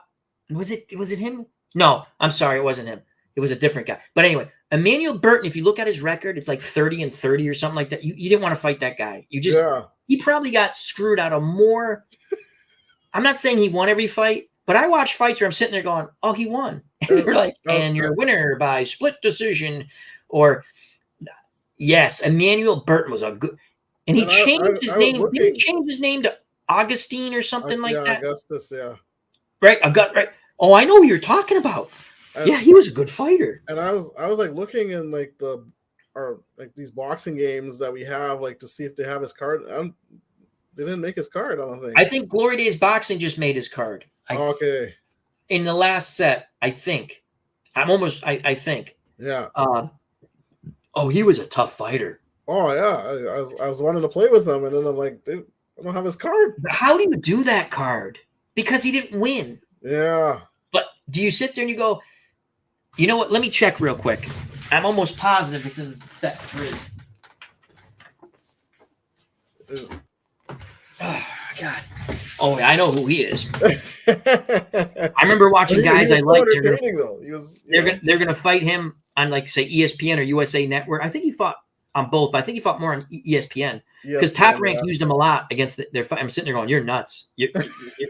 You're nuts to put him against." This guy was good. I felt bad for him. Let me see. This is set 3. I put these in order.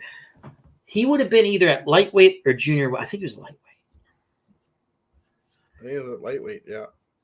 Oh yeah, he was oof. Old school. He did those little things, like he just moved a little this way and that, and he could. Hello, we have Jack Thompson. How you doing, my friend? Yep. Oh, he has a college football game. I know he's working on one. I haven't seen it yet. I like Glory Days college football, but I will check. I like games. And after further review with Steve Tower, I'm always happy when Boxing Game has a good Gene Tunney card. If you don't have a good Gene Tunney card, you don't know boxing. Yes. I mean, Gene Tunney. Again, you can go back and forth with any who did he fight, but he beat Dempsey twice. Dempsey was passed. It would have been interesting to see. Someone did explain I forgot who it was, but because I kept going, I don't understand why they fought 10 rounds, those 2 fights. But I guess in that state, you could only fight 10 rounds. They had changed the rules. I don't know if, let me look.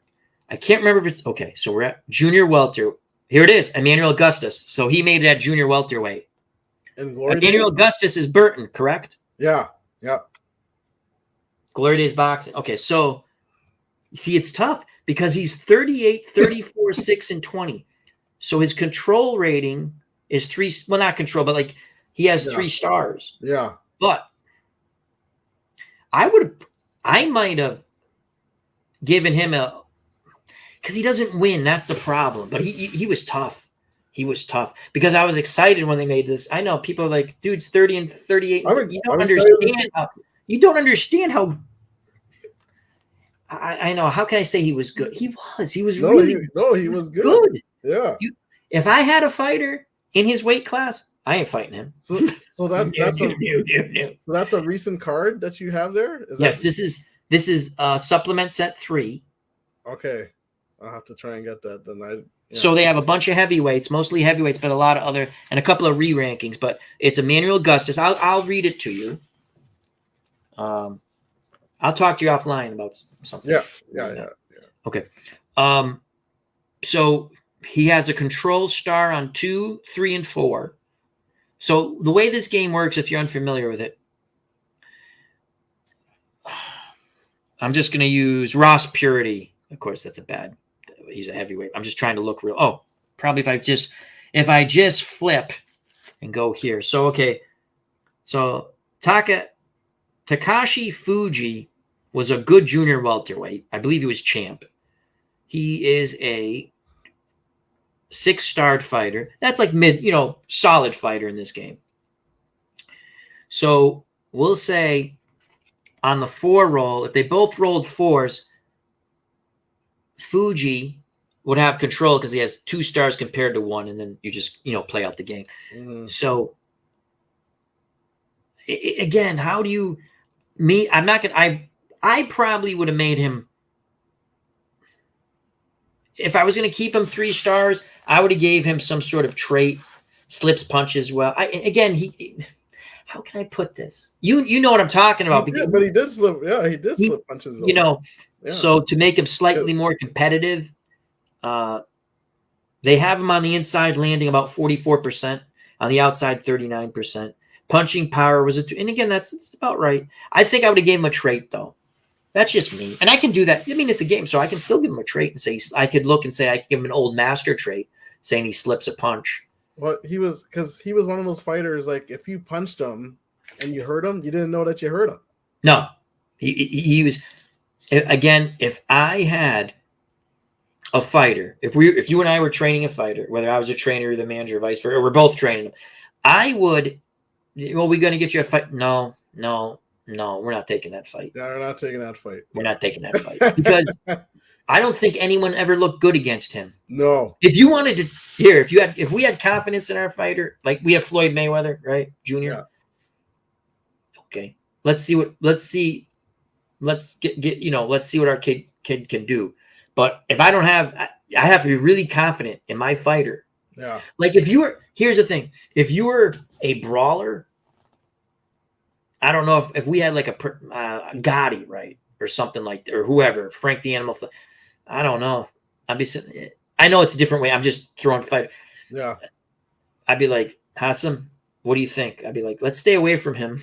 Let's get the guy with no defense. Just his style. Just like, okay, yeah. Oh yeah, I remember him, and I remember when you said it because I remember he changed his name. Yeah.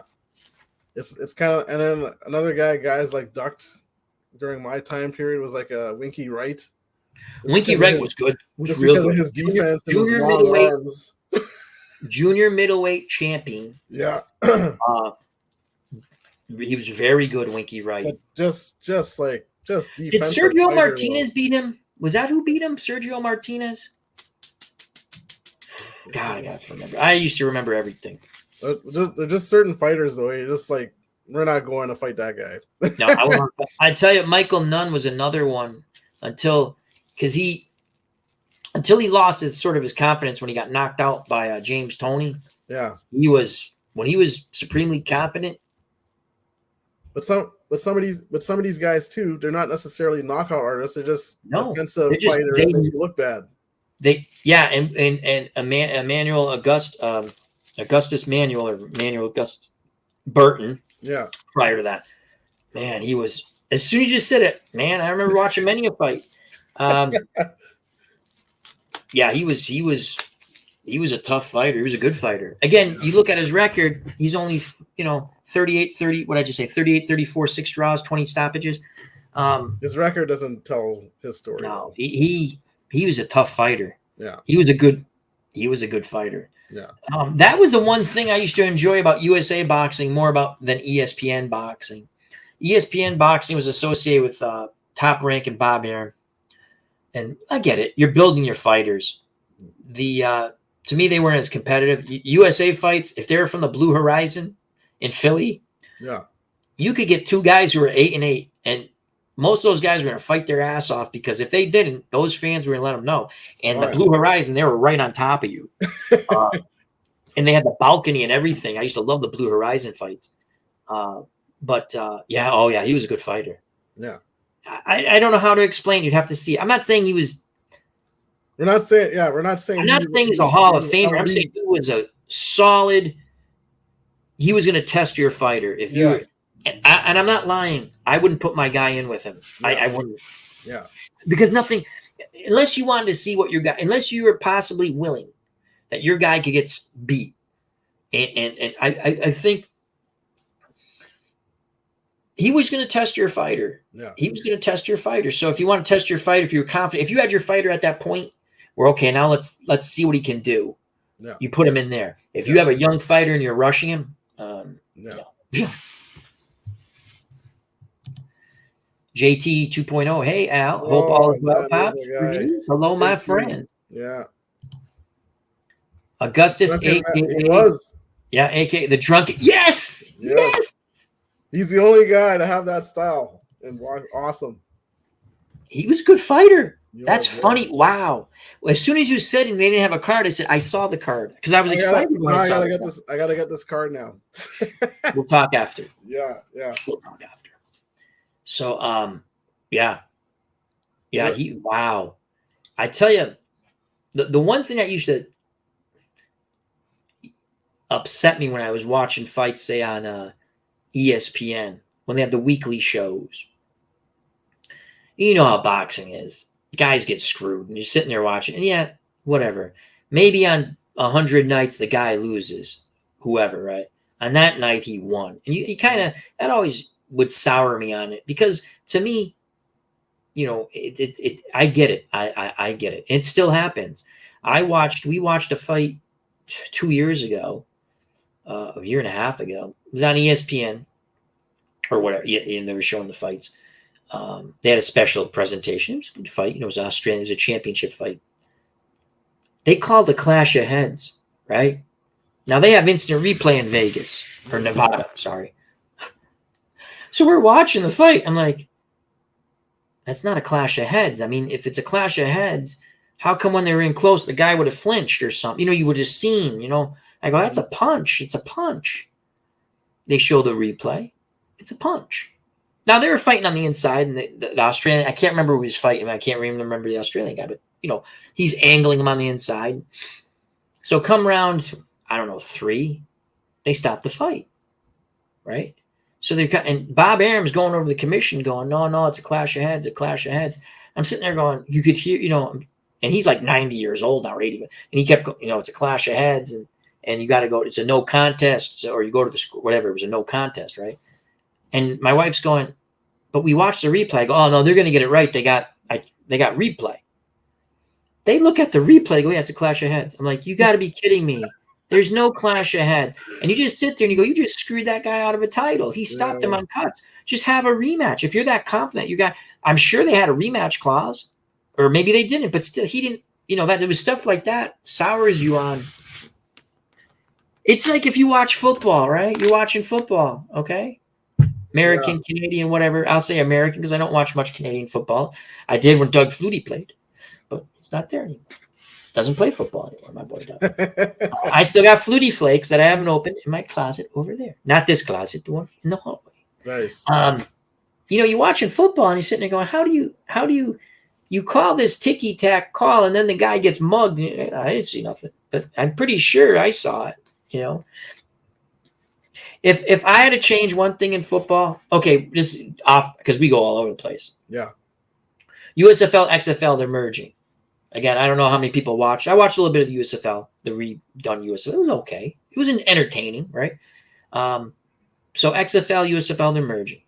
The one thing I tell them, few things, not that they're listening, just play football. We don't need any weird, crazy rules. Play football. Yeah. 2, tell your officials, no blood, no yellow hanky. If you see something, right, like a personal foul, you throw the yellow hanky. Yeah. If you see someone tug at someone's shirt going down the field, you throw the yellow hanky. Yeah. If someone is, if a defensive back or an offensive whatever receiver is holding someone on a run to the opposite side of the field, don't throw the flag. Go over to him and go, hey, we saw what you did. You're lucky the play was on that side. If it's on this side, we're throwing the flag. Come on. That's what I would tell them. Yeah. It's because the USFL, when I watched a little bit of it, they pretty much held their flags. And when they did throw a flag, they had the guy in the booth explain it. And you watch, yeah, it's a flag. You can call holding on every freaking play. Don't just make all of a sudden. Again, I like the Patriots. I love when Tom Brady was here. We won Super Bowls. Okay. Yeah. But I can tell you all the times I saw roughing the passer going, that's not roughing the passer. I get it. It's Tom Brady, but that ain't roughing the passer. Then, and this pissed off a couple of my friends, and I don't care because I still love them, but I go, I've watched Cam Newton, right, get destroyed, and they don't throw the flag. I'm sitting there going, I mean, so don't give me, if it's a legit penalty, just keep the flags in the pocket. That's all I'm saying. I hear you. I always think back to, like, how did the, what was that, when the Saints played the Vikings? How's that not pass interference? No, when they were roughing up Brett Favre and the late hits and stuff, and I'm like thinking, how did they get away with all that? Like, that just wouldn't fly today. Yeah. You know? I thought you're about the Rams. I was thinking about the Rams and the Saints. The championship game 2 years ago, or was it the championship game before the Super Bowl? Was going to get you? No, yeah, it was before the NFC championship game. They missed The guy drags a guy down. There's no flag. I'm like, no flag. Well, if you're ever supposed to call pass interference, that was the time. If I was the NFL, you know what I do? You can challenge any call. You get 2 challenges per half. We will review fumbles or turnovers and touchdowns. That's it. And you get 2 calls. So save your calls. And you can review anything. You want to review a pass interference? Go ahead. You get 2. You get 2 in the first, 2 in the second. Yeah. Because I don't. You have the replay, and yet they still. I don't know. Sometimes I think they only get probably 45. It's probably 50-50 they get them right. I watched the Patriots game. Again, I'm a Patriots fan. 2 weeks ago, and they're like the spot of the ball. Well, you never measured, 1. 2, I watched the replay. I couldn't tell when the hell whatever was down. And you're like, oh, yeah, he's short. But you never measured. You never measured. That's not why they lost. I'm just saying I don't get it. Yeah. It made no sense. I mean, I'm a bit biased. I'm a Patriots fan, but I'm sitting there going, you didn't measure the ball, 1. 2, it's supposed to be conclusive to change the thing. They're like, oh, his knee was down. I'm not saying his knee wasn't down. Where was the ball? You can't tell because he's being tackled. Yeah. The guy on the field says, but whatever. That being said, they stink. But, yeah, that's funny. Wow. That was cool you brought up Burton. That was cool. I haven't thought about that guy. And as soon as you said, I go, no, there's a card. I seen it because I remember when I saw the list. Now, I always get like the PDF, and then I'll buy the hard, the printed, because the PDF I like to put up, and it just makes for visually more. This camera's better. Don't get me wrong. It's still the best camera I've ever had was my phone, but I have to record and then upload with that. The phone takes a beautiful video. And there's a way to do it with your computer to go live, but to me, it's a pain in the ass, and I'm not doing it. So I do that little Excel thing, which is kind of fun. But when I really do like rolling, there's something about rolling the dice. It's just fun. Absolutely. I do enjoy both, though. I enjoy rolling dice, and I enjoy flipping cards. It's kind of like if you're basketball games, you do the other, Yeah. If you don't like, sometimes you get tired of rolling dice, so I don't mind flipping a card, And sometimes you can flip the card. You can flip the card and still say, I'll flip the card for this and this, but when it comes to this, I can roll a dice for that. Yeah. So basketball, most basketball games and hockey games, if they're not quick play or medium play kind of things, if they're a full out game, they're always fast action cards. Option. Yeah. Most. I'm not an expert on every game, but like Strat and replay basketball, you get the fast action cards. But you could also roll dice for maybe the shot, like when he takes the shot. And I don't know how, like, I think some, like, for me, it's weird because when I play the fast action cards, it kind of like, it's like, what's going to happen next kind of thing when you flip the card. I don't know if that's weird because I mean the same thing. No, I know what you mean. The only thing with fast action cards, after a while you kind of know, unless you get multiple sets of fast action cards, you kind of know if certain things, it's already come up in a way. Yeah. I know that would happen in Title Bout when I was a kid, I know there's only so many so many, there's 2 of each, right? Yeah. And there ain't gonna be no knockout now because I know you're flipping, you're like, you lost. That being said, again, it's a fun, great game. Yes.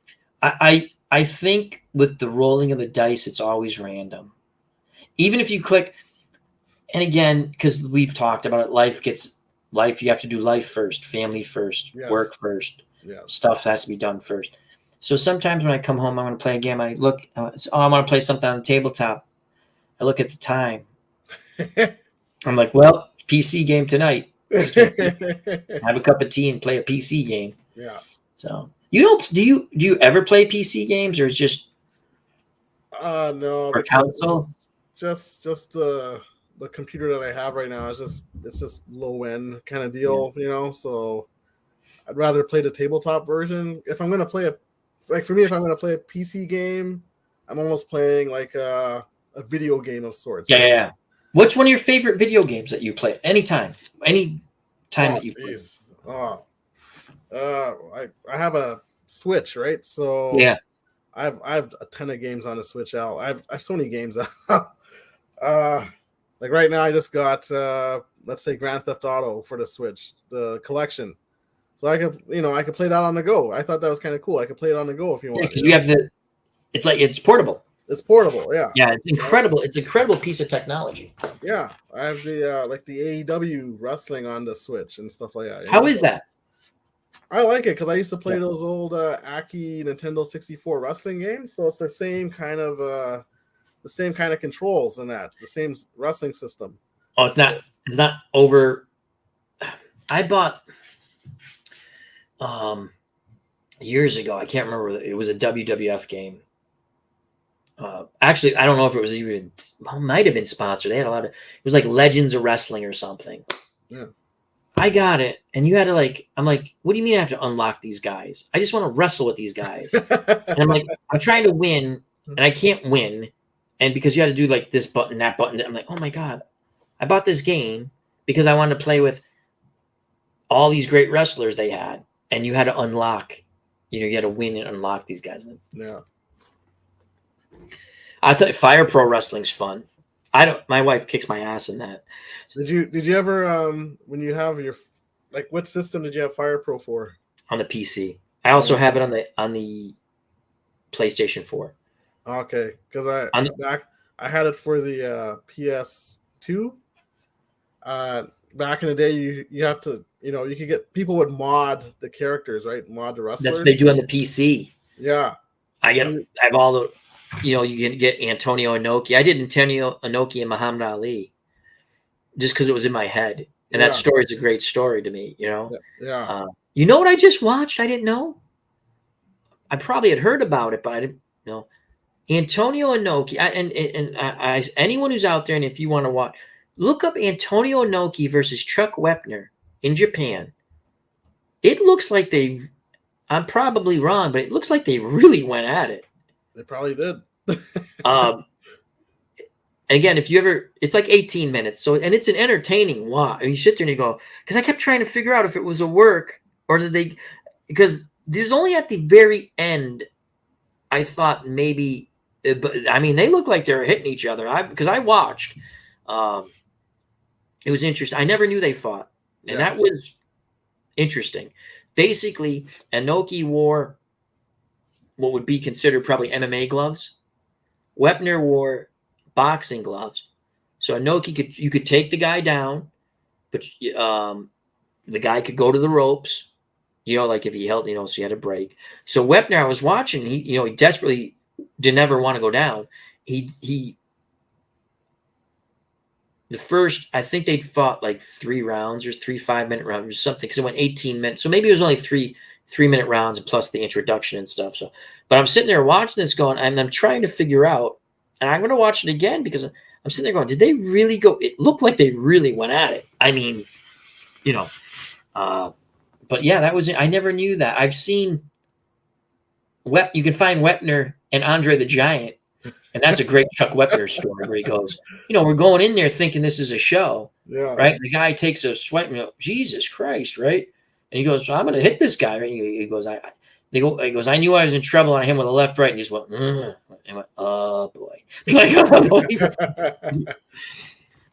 So, then I remember Muhammad Ali and you can find this also, Muhammad Ali and Gorilla Monsoon. Monsoon, I think, puts him in an airplane spin. Yeah. But that was a work. But still was funny. Yeah. But that was interesting. Here's one. There was a wrestler in Canada. He went over to Japan. He was like, some people, from what I've read and seen documentaries, he might have been a little slow. I don't know how else to put it, but he was really the mighty something. The great Inoki, I think his name was Inoki, I think too, wasn't it? Antonio. The great Antonio. That's what it was, I think. Something like that. He went over to Japan. They're doing this fight, right? Yeah. I mean, a match between him and Inoki. Yep. So he wouldn't sell for Inoki, and Inoki got mad Yep. because they whatever is agreed upon. Well, that was part of his gimmick or something like right. that. And all of a sudden, Inoki really kicked the shit. His own manager. I mean, look it up. This is Oh yeah, yeah. the guy's manager. Again, they said the guy was a little slow. Like he was wicked strong. Like he used to pull buses and like just for ha-has. Yeah. And the guy's like is bleeding, and the manager, who again was there to protect him in a weird way, not because of that, but just to make sure he got paid and stuff, and because he was just not all, he's whatever. I don't want to say he had issues, I guess, right? Yeah. And I watched that because some people, sometimes you hear that and you go, you watch, that's not really a shoot. I watched that. I went, no, he's really like, he got him down. He got mad. He's like, boom, boom. And he just comes like blood spewing out of his nose. And he was pissed. Because you're not going to sell for me. The other one they talk about a lot, because I get to talk wrestling with you and I like this. Have you ever seen Goldberg and Regal? Yes. What do you think that was a shoot? Yes. You do? Yeah. Okay. Because I watched Regal and I've heard his interviews. He said all they told me was to go out and have a good 6 to 8 minute, whatever match, right? Yeah. And he said Goldberg was so stiff. He goes, I don't think I took liberties with him. But so you think it was a shoot where he was, and then it's shoot enough that for the first few minutes until he loses. You know what I mean? Yes, I'll agree with that. Because my whole point with the shoot is he didn't beat him though. But I know what you mean now. Yes, where he did make him look foolish. There was a move where Regal, I think he snapped mirrors him or something, and Goldberg almost like lands on his head going over. And the way he handled him with the pressure point, like how he could maneuver, like put his leg on like just on the back of his leg and just maneuver him was incredible. But I remember actually seeing that when it was on, but I don't remember. You know what I mean? You just watch it. I was like, whoa, this guy. Yeah. Now, when they talked about when it's on YouTube, you really sit and you watch it. My favorite shoot story, my favorite, Dan Spivey kicking the crap out of Adrian Adonis. I can listen to that all day. That's hilarious. And the other one was the Road Warriors against Kern and Stan Lane. I forgot what the hell their names were. The fabulous ones. Yeah. But it's a story. I've watched the match. And again, when they're telling it, then you watch it. You can see what they're saying, but it's not to the... Well, again, we're not in there, so I don't know. But the funniest thing is, Kern goes... I'm not going to go through the whole thing, but Kern, he's chewing his gum and he's just out, ready to do this match. And again, they know what's supposed to happen. We're supposed to have a good match, and the Road Warriors supposed to put... Was it the Fabulous ones you said? The Fabulous, yeah. They're supposed to put them over. Well, the Road Warriors go... Because I forgot where they said they were from, but in reality, they're from Minnesota, Minneapolis. And all their friends were there. And they're like, we're not losing. And so Stan Lane's like, okay. And Kern's not paid. He goes, Kern never paid attention when they did these things. Like when they, remember how they used to do, like you came to the center and the guy go through all the blah, blah, blah, blah, like a boxing match, right? Yeah. They really don't do that now. But so, and Kern's chewing his gum, right? He just, what? And they thought, I forgot which, I think it was Hawk. One of the two was a little more, we're not losing kind of thing, right? Yeah. And whichever one it was, he thought Kern was mocking him. They start, so in the match, you watch the match and you can see it's a little physical, but that's the way the Road Warriors show. And again, I heard the story, so I wanted to find the match. I'd never seen the match. And you can find the match. It's great, right? Yeah. Kern goes, people don't think, he goes, listen, Kern says, and they're old now, right? And Kern's going, when you hit someone with a chair, I know how to hit someone with a chair. You hit with the flat, okay? He goes, go back and watch if you don't believe me. I'm trying to hit him, and you go back and watch. He's trying to hit him with the side of the chair, right? Yeah. So go back and watch. He's true about it. He said when he finally decided this, because he got mad, was they're still trying to work, right? And they'll come around. They're hoping they'll come around, right? Or whatever, because Gagne is going to get pissed. he runs the AWA and he's going to get mad, right? Yeah. So he said he picked me up.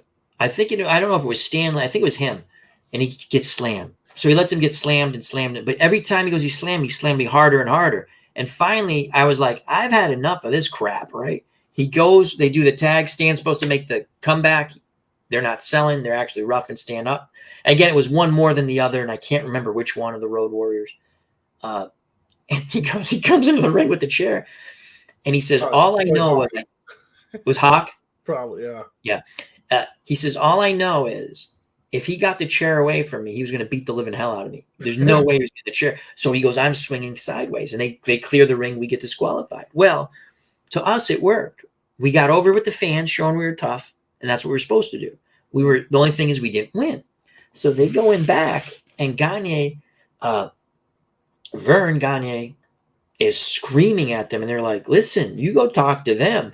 They came and told us in the center of the ring, we ain't doing the match. Mm. So he goes, but then Kern goes, but here's the best part. He goes, we got to wrestle these guys 2 weeks later in Puerto Rico. Right?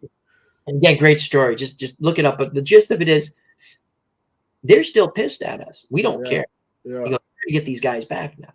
Now we're supposed to put them over. We're professionals. We'd say, we're going to put you over. Right? We're going to put you over. So the rest, I think it was Roberto Clemente at the baseball stadium. Yep. And if I remember correctly, again, I just watched the video. I didn't see this live, obviously. I just watched the video a while back, and I'll watch it every once in a while. I'll go look for it because it's fun. And he tells Stan Lane, he goes, don't unpack your bags. I says, what do you mean? He goes, don't unpack your bags. This is how we're gonna get these guys back. He says, so the routine was, we're going to put them over, and we're going to get into beef with the Bushwhackers, who might have been called the Sheep Herders then, or vice versa. I don't remember. Right. Because they were actually promoting these matches, and they're going to have the Fabulous Ones come back, and they're going to run a program with them a couple of times in Puerto Rico. He says, they're going to keep asking what the finish is. We're not going to say nothing. Right? We're not going to say nothing. So they kept having the guy coming back and forth. What's the finish? He goes, listen, we'll do their finish, but they got to sell for us. And we'll do, they can do whatever the hell the finish was, right? We don't care. They can do it to us. And we'll make them look, they got to make us look good first, though.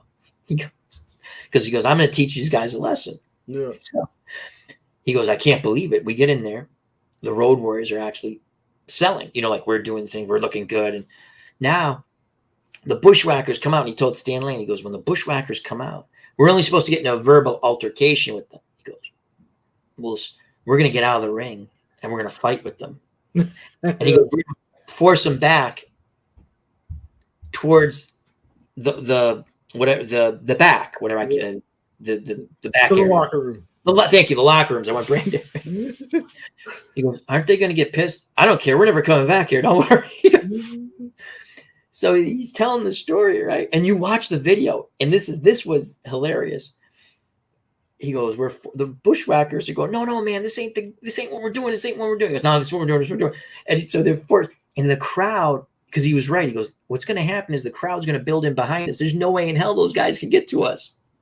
He goes, so as they're doing it, they're looking back. He goes, man, are they pissed? You watch the video, they're sitting there going, because they don't get the pin them, right? Yeah. And so they get to the back, and he goes, get your bags. I got the car. I already got the car. Let's get the hell out of here. So they get to the hotel. One of the Road Warriors, again, probably Hawk, or you're saying, he's banging on the door. Come out. He goes, I'm not coming out there. You're going to kick my ass. I'm going to call the cops. So he goes, they didn't understand we taught them a lesson for what happened before. We're professionals. This is all about making money, not about, this ain't real, he goes. You get hurt and stuff, but you're there to work together. And so that's just, those are fabulous just stories, man. They were funny. And he goes, years later, they understood, they actually said, oh yeah. He goes, no, we're friendly with them. Like when they're still, he goes, no, we saw them. He goes, but that's just one of my favorite wrestling stories. I love listening to the old wrestling stories. There's so much. Did you ever listen to the Dynamite Kid Jacques Rougeau one too? Is that the one where Jacques Rougeau says, I have friends too, or like connections or something like that? Am I remembering the right? Or no, that was Dino Bravo. That was Dino Bravo. No, tell me about, I'm not sure if well, I think I might. the Bulldogs, and Mr. Perfect and that, they used to do a lot of ribbing in the locker room. Yep.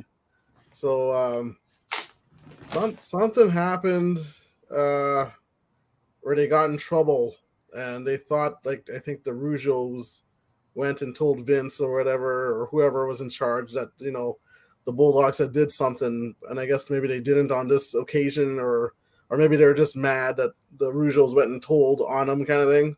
Yeah. So I think Jacques was playing cards with some other wrestlers and that, and then Dynamite went to confront him about it, and then he like just slapped him like right in the back of the head, kind of thing, like just. No, I don't. Yeah, I never heard this. Just unprovoked, or knocked him out of the seat or whatever, you know, and kind of bullied Jacques Rougeau, you know. And Raymond, I think at the time, he was hurt. He had like an injured leg or whatever it was, so he couldn't come in and help his brother or whatever, you know. So I guess, so after all that, Jacques had felt embarrassed because he got beat up by Dynamite, you know. And the Rougeaus are pretty proud guys because their dad, he was really in charge of like all the wrestling, I think, in Montreal. Like, I almost think they have like mafia connections possibly in Canada. Yeah, there's always a story. Yeah. Yeah. So they were saying, you know, like Dynamite has to pay for what he did, you know, like he needs a receipt. So, and Raymond was hurt. So, but Jacques was kind of scared, but, you know, he wanted to pay him back, you know? Yeah. And Jacques is kind of the weaker one out of the Rougeaus because Raymond was a boxer and Jacques is just more of, you know. Jacques had the mustache. That was Raymond. That was Raymond. Okay. Yeah. Okay. So Jacques was the clean. Jacques the Mountie. Okay. Right? So they have Jacques training, punching, putting beds against walls and punching it and that, you know, and trying to build up his confidence to go and fight Dynamite, you know. So they're so this is going on for like a month or whatever, you know, and they're kind of building up the Bulldogs' confidence that, you know, like, oh, you know, like we beat them up, they're not going to do anything, kind of thing, you know. So they're building up Jacques, and then his dad told him, you know, when you go to punch him, make sure you have a roll of quarters in your hand. Yeah. So they build him up or whatever, and they find a time because the Bulldogs used to hang out with like Morocco and all, you know, Bravo and all those guys. Yeah. So they waited for a time to go and get Dynamite. So all those guys, they're in a cafeteria, and all those guys had left, and it was just Dynamite back. So then Raymond tells Jacques, he's like, "This is your time. You got to do it," you know. So then he went to go confront Dynamite. He said something to him or whatever, like in a friendly way. And then I think as soon as Dynamite turned around, he just laid him out. Bam! Knocked Dynamite's teeth out. Holy crap. Teeth are on the ground, blood all over the place, you know, and the guys that come back, you know, they're like, "Hey, what happened here?" and that, you know, and they're kind of like holding him off or whatever and that. Yeah. And so the Rougeau, he got his revenge, you know, and then Vince had to talk to them, and I never heard that one. Yeah, no, if you watch, you gotta watch it. Raymond tells it really good. I think they did something with Dino Bravo. Yeah, I remember listening to him talking about, not about a fight, but just talking about certain things. Yeah. And then did you ever watch the one the documentary for the Montreal Screwjob? Oh yeah, yeah. That's excellent. Yeah. Some people saying, "Oh yeah, it was a word." I don't know. I don't think so. The one thing that made sort of sense was, do you really think that they? I don't know, because he spit on Vince. Excuse me, McMahon. They go, "Do you really think if it wasn't a work, the camera's going to sit there?" My thought process: the camera just maneuvered that way because they saw Vince. Yeah. And you know, they don't know the guy's going to spit on him. Yeah. But hard to say with wrestling. Yeah.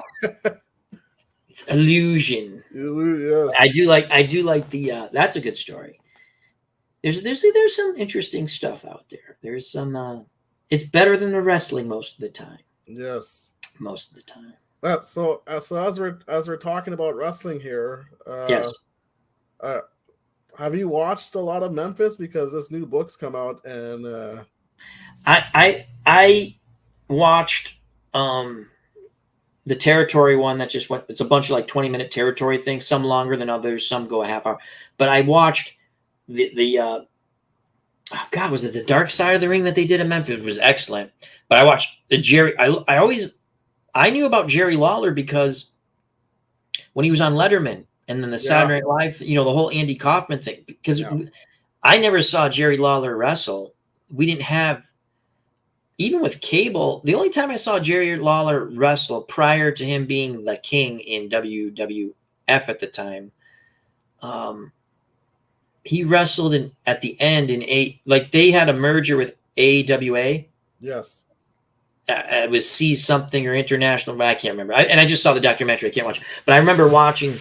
They actually showed the match, probably on replay on ESPN when he wrestled. God, I think he wrestled Kurt Hennig, Kerry Von Erich. I remember seeing that.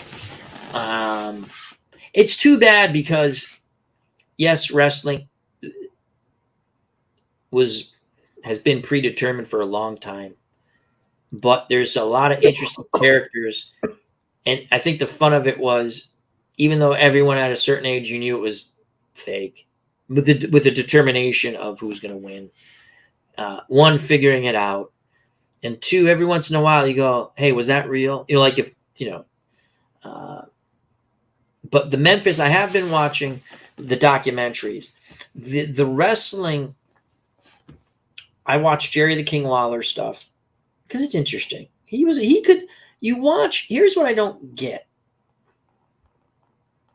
I watch AEW wrestling. Okay. Mm-hmm. They're all talented.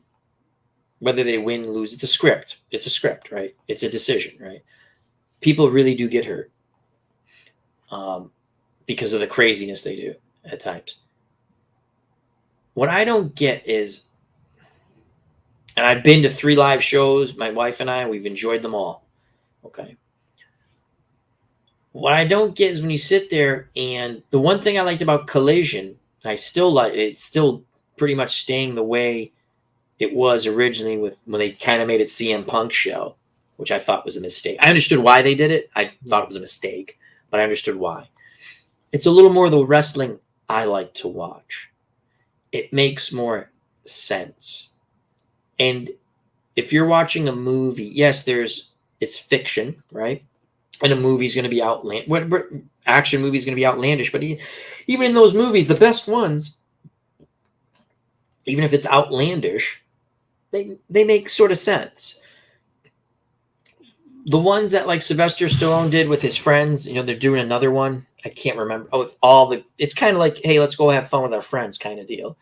I watched the Expendables. Yeah, I watched the first one. I'm like, okay, it's a popcorn movie. I get that. Here's the problem. And I enjoyed the first one. I enjoyed the second one.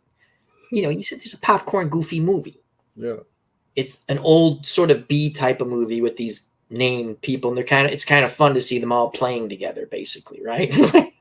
But you sit there and you go, if you were really going to scout your opponent, would you stand in the middle of the road and go, what we got to do is we got to take out those sentry towers there? They're going, wouldn't you sort of be in the jungle doing that, not in the road? So again, so what I'm saying there is, but you still enjoy it. Yeah. So when I'm watching wrestling, when the Young Bucks, very talented, the 14,000 super kicks, and again, it goes back to false finishes, false big moves, because do you remember Chris Adams? Yeah. Chris Adams had the super kick. And you know what? When Chris Adams put the super kick on you, and he was a genuine tough guy, okay? Yeah. He could handle himself in a real world situation. I don't think the Young Bucks could. Maybe they can. I don't know. And look up, wow. Chris, again, he ended up getting shot, unfortunately, by his friend. But when Chris Adams hit you with a super kick, the bout was over. So when they do that BT, the double knees, and you see a guy kick out of it, and they got to hit him twice with it or 3, dude. But who's writing? It's stupid. And I know the fans are like, ooh, it's MJF I didn't watch the pay-per-view, but I like watching the scrums even if I don't get or watch the pay-per-views. And we probably watch every third one because it's, again, to me, it's silly that they're doing one a month. I just no. But Maxwell Jacob Freeman, MJF, he turned to one of the wrestling writers, which is kind of funny. You know, they're critiquing this stuff, right? You're sitting there going, he goes, you said you liked the match, but you said it was a gimmick match. He did basically a handicap match, right?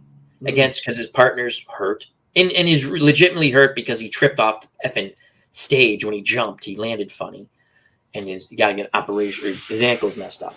So Adam Cole is legitimately hurt, right? And so they have a handicap match, and it went well. If fans had enjoyed it, as MJF says, I'm their scumbag now. He goes, I do all the same stuff. I just do it with that they like me. So at a point, they like me now. I didn't change anything. Yeah. He's just more friendly to the fans, so they like him, which is great because it is. We were at a Collision in Hartford, okay, and that's when MJF and Adam Cole fought FTR. It was a fun match. The fans were, I mean, the audio didn't do justice. You know, like for the cheer, like we watched the replay after saying, wow, we were there. It was so much louder. You know, maybe it's because the announce is just so much louder and everyone enjoyed it. And at the end, to see him come out with pizzas for the fans, they come out with 4 or 5 pizzas and everyone, and he's giving to them. And then one guy goes, as we're walking out, he said, it was awesome, man. Because you're all going. He says, MJF come up, called me a fat ass, and then gave me a piece of pizza. He goes, then he took a picture with my kid. He goes, but that's what wrestling's about. It's the it's having the fun, right? Yeah. But when he says something like, you said it was a gimmick match because I got people to cheer for a headlock takedown or for just a regular, I built it up so when I did slam the guy, the fans went nuts.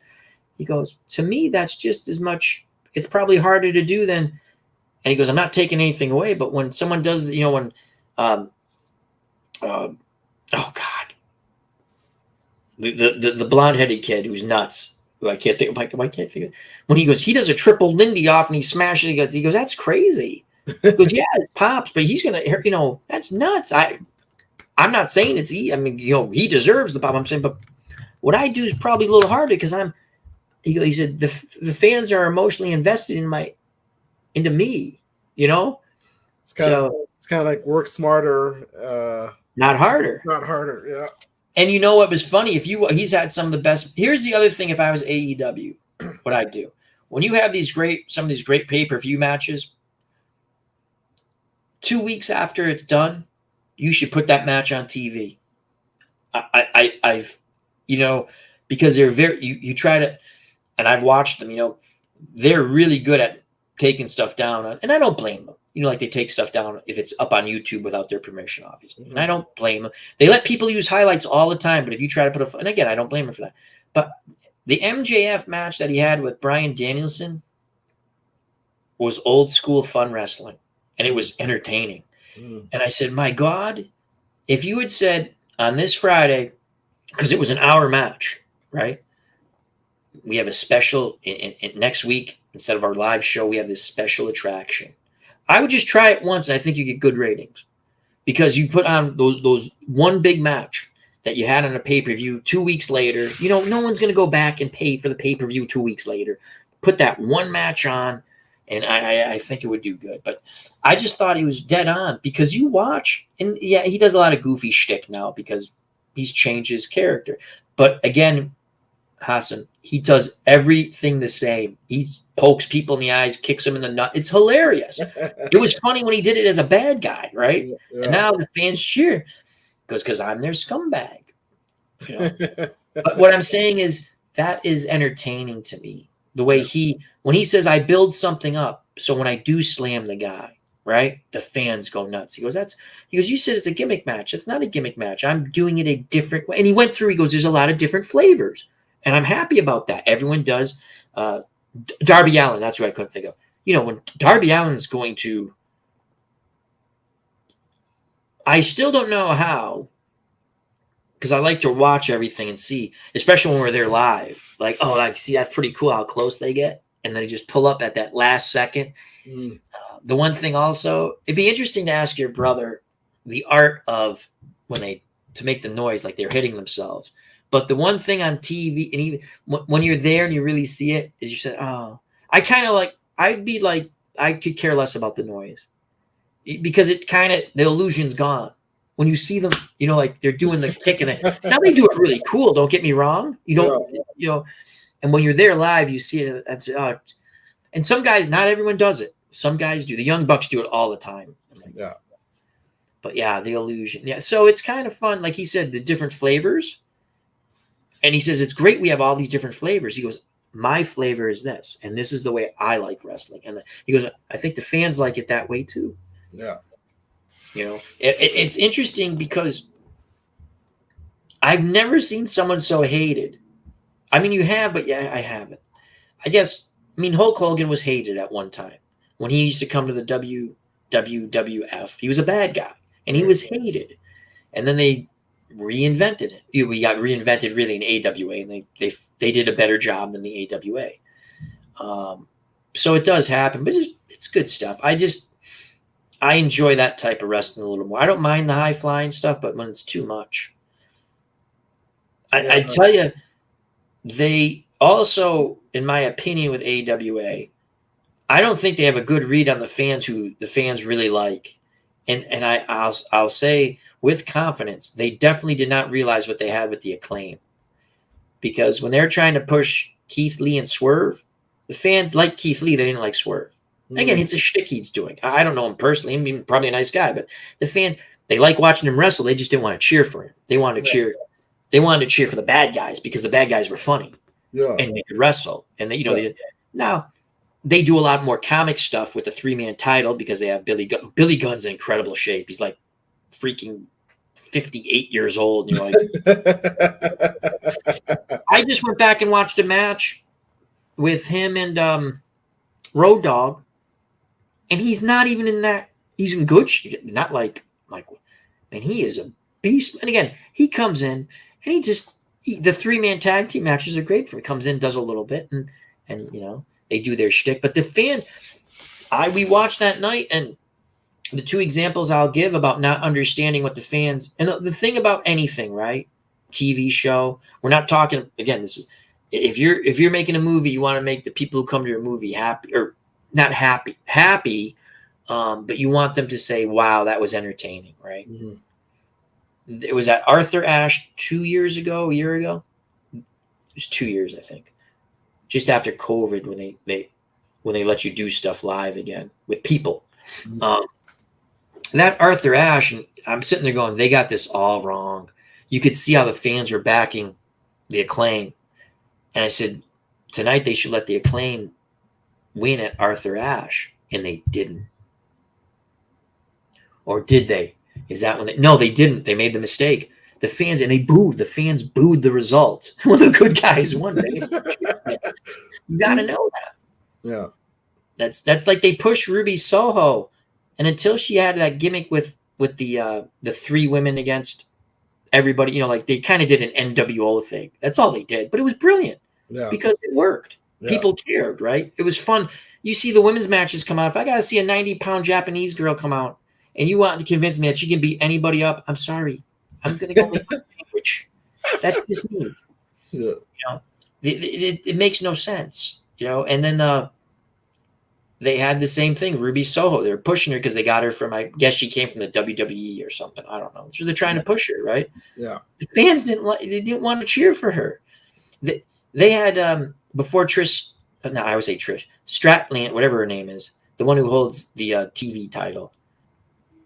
And same thing, that Jay Cargill, they didn't know how to use her. She looked like the athlete. She is. She played basketball in college, and it's going to be interesting. I might watch a little bit WWE to see what they do with her. I'm just curious. Yeah. But again, the Stratlander put a finishing move on Ruby Soho. I'm like, they should have counted 1, 2. They should have told the ref, like, in the ear, count 1, 2, 3, because the fans are going to pop. Yeah. And they don't that part. They don't get. I don't understand. Like, you have to. Like, Warlow came back. I don't know if you watched. Like, he came back, and they're trying to make him mean again. Not mean like a bad guy, but just I'm not going to, I'm walking through everyone. I'm not going to high five fans. I'm not going to be mean to them. I'm just going to be like on focus kind of thing. Yeah. How many times you did that and then you bring him back to the goofy, you got to make up your mind. You can't, you took someone who you made him indestructible. You give him a title and he loses it 2 hours, literally less than 24 hours later on. Yeah. He at the pay-per-view and then loses 2 days later on TV. That's killing your characters, really. Yeah. Right? No, it is. Yeah. It makes no sense. Yeah. So anyway, what else is coming up on your channel? I know you did the replay review, replay basketball. Yeah. Oh, how are you enjoying your you have those superhero role-playing games with the miniatures? Yes. Well, that's what I want to talk to you about.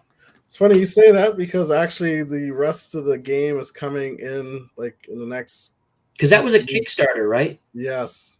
So it's finally delivering because it took a year. Do you get leery of Kickstarters? It depends on who's kickstarting it, Yeah. So there's certain game companies you could trust because it's just a waiting game usually for a year for the game to come, But there's certain companies you're like, I don't know if they're going to deliver or not, or But yeah, this one company that I back, like you're usually going to get your game, and it's usually the pieces look marvelous. The pieces look marvelous. Oh yeah, and it's a Marvel game. It's Marvel Zombies, right? And yeah, there's gonna be. I'm gonna have just a ton of stuff, ton of boxes coming, and that's a ton of games. You hand paint all those, right? I do, yes, yeah. Yeah, because I watched that. It's interesting to me. Now, let's see if I can find it over here. Or I put it in one of those boxes I can't get at. So anyway, I bought these miniatures, right? Thinking that they were. You ever hear black powder games? Yeah. They weren't black powder, but so I saw these miniature. I finished reading. I'm going to get another book, but I've been reading about the Anglo-Zulu War. The movie's always fascinated me, but I was like, get a little more historical accuracy. Mm. And some people favor one author over another. You know what I mean? Like more accurate. But I just like reading about it and stuff and watching the documentaries. So I said, not that I would ever buy the game, but it'd be cool to have some of those figures. So I'm looking at some stuff on eBay. And, oh, wow, look at all these soldiers. You got to paint them, blah, blah, blah, blah. There's no Zulu warriors. I said, I'll find those after, right? Because everything was really expensive. So, wow, this is... Mm. So what size are your miniatures? These ones are about 28 to 32, the average one, right? So they're decent. I mean, they're good. They're not like tiny. No. Yeah. Like 28 to 32. Al didn't read the fine print. That's why he got them at the price he did. I mean, they're cool, but they're tiny. Yeah. I'm like, how the hell do you paint these things? Yeah. I mean, they're cool. I showed it one time in one of my last chat. And again, I can't remember what box.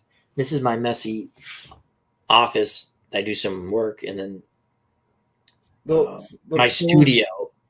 So those miniatures are probably like 15 millimeter, probably if they're probably yay small, probably. They're tiny. Yeah, that's probably like 15 millimeter. That's so I want like I'm thinking to myself.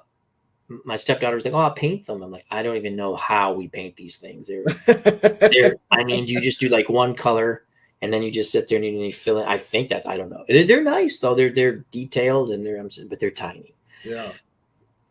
It was funny. I set them all up on the kitchen table. I just sat there and I looked at them. This is cool.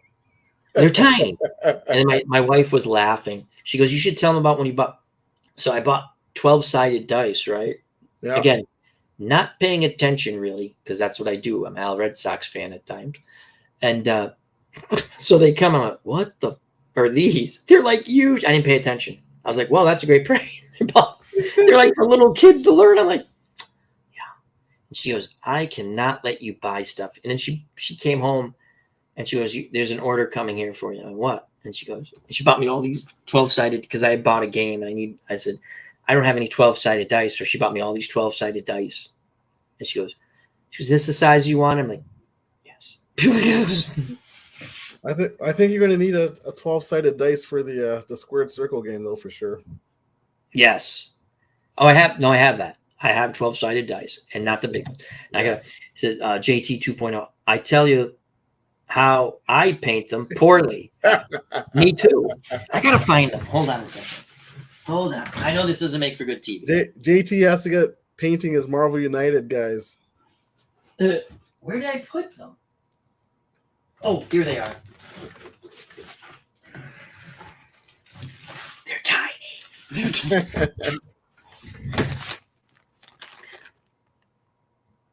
Yeah. Yeah. They're cool. Don't get me wrong. Yeah. I got like 200 of them, but they're tiny. And so what do you plan on doing with them? Look at them. That's what I do. I look at them. At some point, my grandson will not be jamming things into his mouth. I'll set them up for him. Mm. Let's see what JT has here. Pops, you are right. I do have a ton of Marvel guys to paint, and even more coming with the last Kickstarter. Oh, so maybe he has the same game? Well, there's Marvel Zombies is one game, and he and I have Marvel United. So there's a lot of Marvel United. So there's a ton of guys. This is probably one of the ones that are pretty much painted, but guy on a Gatling gun. Oh, nice. I mean, they're nice. They're just tiny. Yeah. So it's pretty cool. Oh, it's really nice.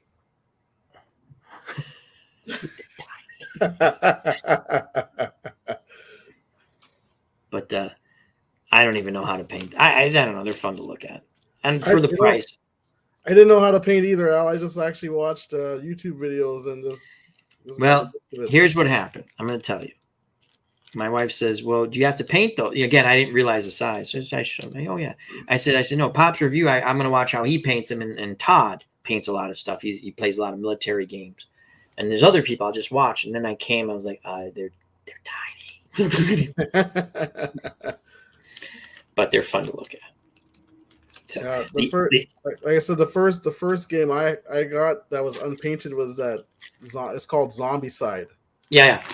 So like I said, like with those miniatures, they're unpainted, but they're zombies. So I could paint them, and then if I made mistakes, then just bloody them up, because they're zombies, So right, because that's So that was kind of like my practice, was just doing a lot of those miniatures. When I felt comfortable, then I started doing the survivors, the humans, The other thing I got, I'm on a reading kick because I like to go back in time. So I own all the Planet of the Apes movies. The old ones, the new ones, I have them all. Yeah. And I didn't realize there were books. Now, the first one I got,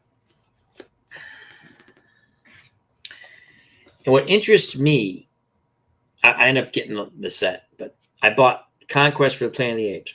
Yeah. I own the original movie. I didn't realize there was a director's cut, which doesn't end the same way. I was like, ooh, I want that. It came out in 2008. So I bought it and I watched it. I'm kind of giggling to myself, how do they think this was going to be? Because they always wanted a G rating. Yeah. And I'm sitting there going, yeah, no. And it's an entertaining movie. And again, it's made in the 70s, but it's an entertaining movie. Then, because I was like, oh, that's pretty cool. And, things pop up when you start looking for stuff. And they go, oh, there's a book. I'm like, oh, well, it's probably just the movie. Yes and no.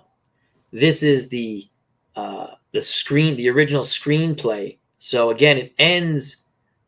There's it's the same but yet different, and it was a really fun read.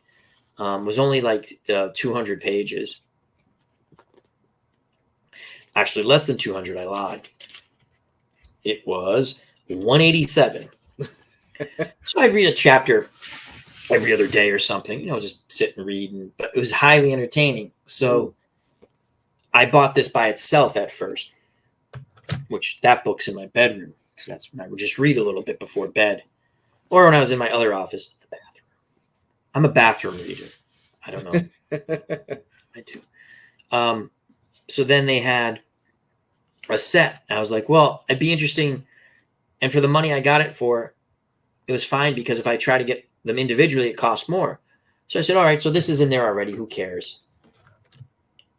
And then they had the original Planet of the Apes, but it is the original book. And what fooled me a little bit, and again, I own that already. The original one that came out, I think it's in 64, 60, whatever. Wow. But I thought maybe this might be another adaptation with maybe some difference because I saw, they put the movie stuff in here, but it is the original book, no movie, which is excellent anyway. And again, I already own that. But then they had these other three, and I'm hoping that they're more of a. This one, I think, is exactly like the movie because I started reading it. So far, it is.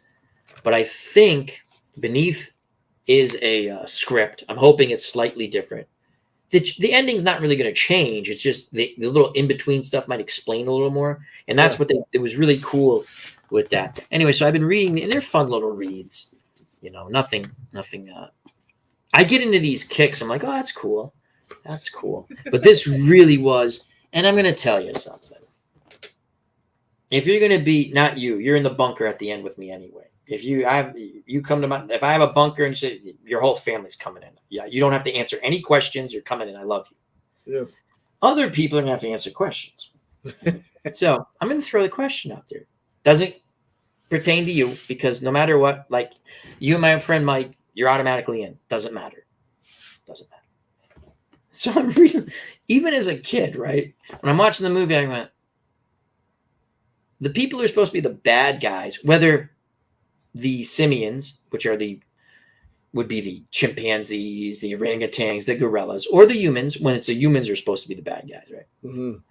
They're really right, unfortunately, where they go, we should really get rid of these people or because bad things are going to happen. Everyone's like, no. And there's always someone on that side who helps them, right? Mm-hmm. And then at the end, I'm sitting there going, I remember the first time I watched Beneath the Planet of the Apes. I'm sitting there going, Dr. Zaius was right. I mean, he's right. They should have killed those guys, and then they don't blow up the earth, and then the apes live happy. I mean, he's right. He's right.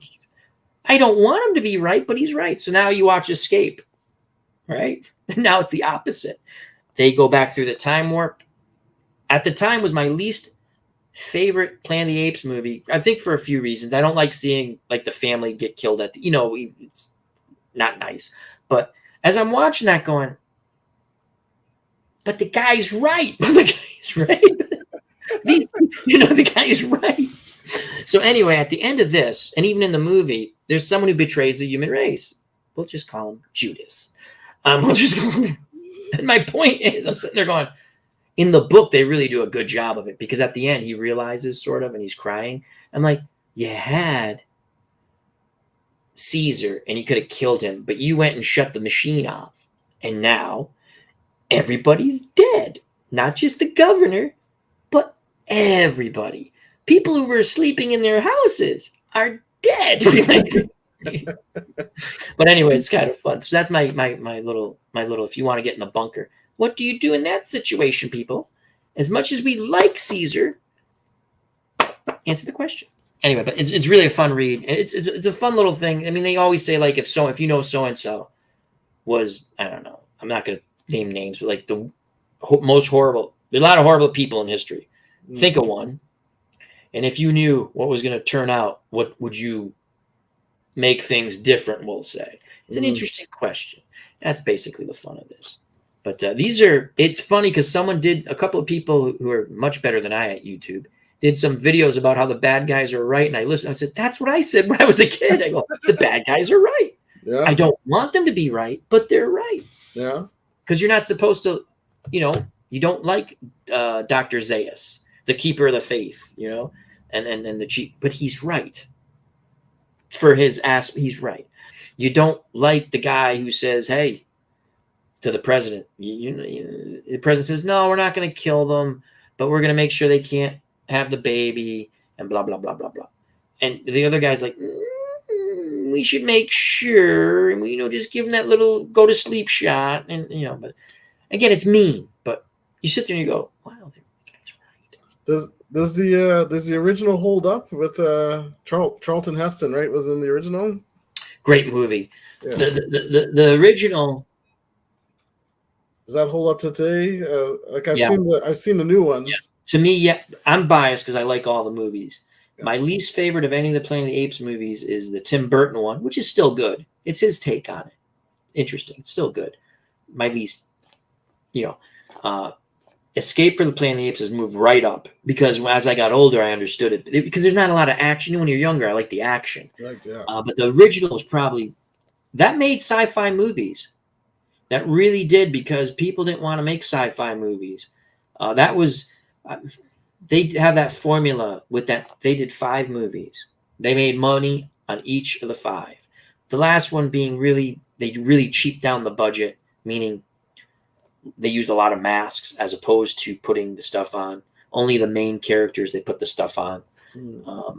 But they made money. Here's a funny story about the Planet of the Apes, the original 5. Every time they made a move, like the first one, they thought that was going to be the only one. So they come back and they made so much freaking money that they were, and yes, they had the big time actor, Charlton Heston, right? So people, Charlton Heston. It's a good story. It's a good story, right? Mm. And now they want to make another one. Well, you just, okay, all right. Okay. Well, how do you want us to end the, so they come up with it. Charlton Heston doesn't want to do it because he did Omega Man. If you watch like a documentary on him when they get to that part, even in the Planet of the Apes documentary that I have that came with this 5 set, which is awesome, right? He didn't want to make it. And they come back and they're pitching what they're going to do. And they go, and I think they call him Chuck, like the whatever, was it Paramount? 20th Century Fox, whoever the hell it was. I think I'd remember that. I've watched it enough. I think it's 20th Century Fox. Yeah. So whatever the board is or whoever, okay, how does, well, we got Chuck on board, right? No, he doesn't want to do it. Like, what do you mean he doesn't want to do it? No one's going to come see the movies. You don't have the guy, right? That's the funny story there is he goes, fine, I'll do it, but I don't pay whatever you're going to pay me. We'll give it to a charity, right? Charity of my choosing. And kill me in the first scene. They go, they're not going to go for that. No one's going to come see the movie once they know you die. And so they pitch that and they're like, no. And then they come back, hey, we got something. The guy, I love this. Another fun story. What if you disappear in the first scene and we kill you in the last scene? And he goes, okay, I'm in. So they do that. In Beneath, they blow up the earth. Again, not thinking they're making another movie. Because they're not supposed, they go, let's make some money on this. We don't know how many. Now they make money. They can't believe they make money again, right? Mm. They're happy because they're making, they had been, the big budget movies almost bankrupted them. Like the epics, they used to call them. They didn't make money on those. They're beautiful movies. Not enough people went to see them. Yeah, people saw them, but not to the extent. Back then, and probably even when we were kids, I know when I was a kid, movies stayed in the movie theaters longer. So you wanted to get the repeat people coming back to watch the movie again. Well, that's what the Planet of the Apes had. They were in shock that kids wanted to go back and watch it because it was G-rated. Parents would go take them. Now, it's pretty violent, and there's nudity. There's in the beginning when they skinny dip, you see the men, they're nude, not just their asses, a little side wiener, and they go watch the movie. So they're going, wow. But I mean, they're skinny dip, right? So, but that was G rating just meant guidance. Yeah. Anyone could bring you.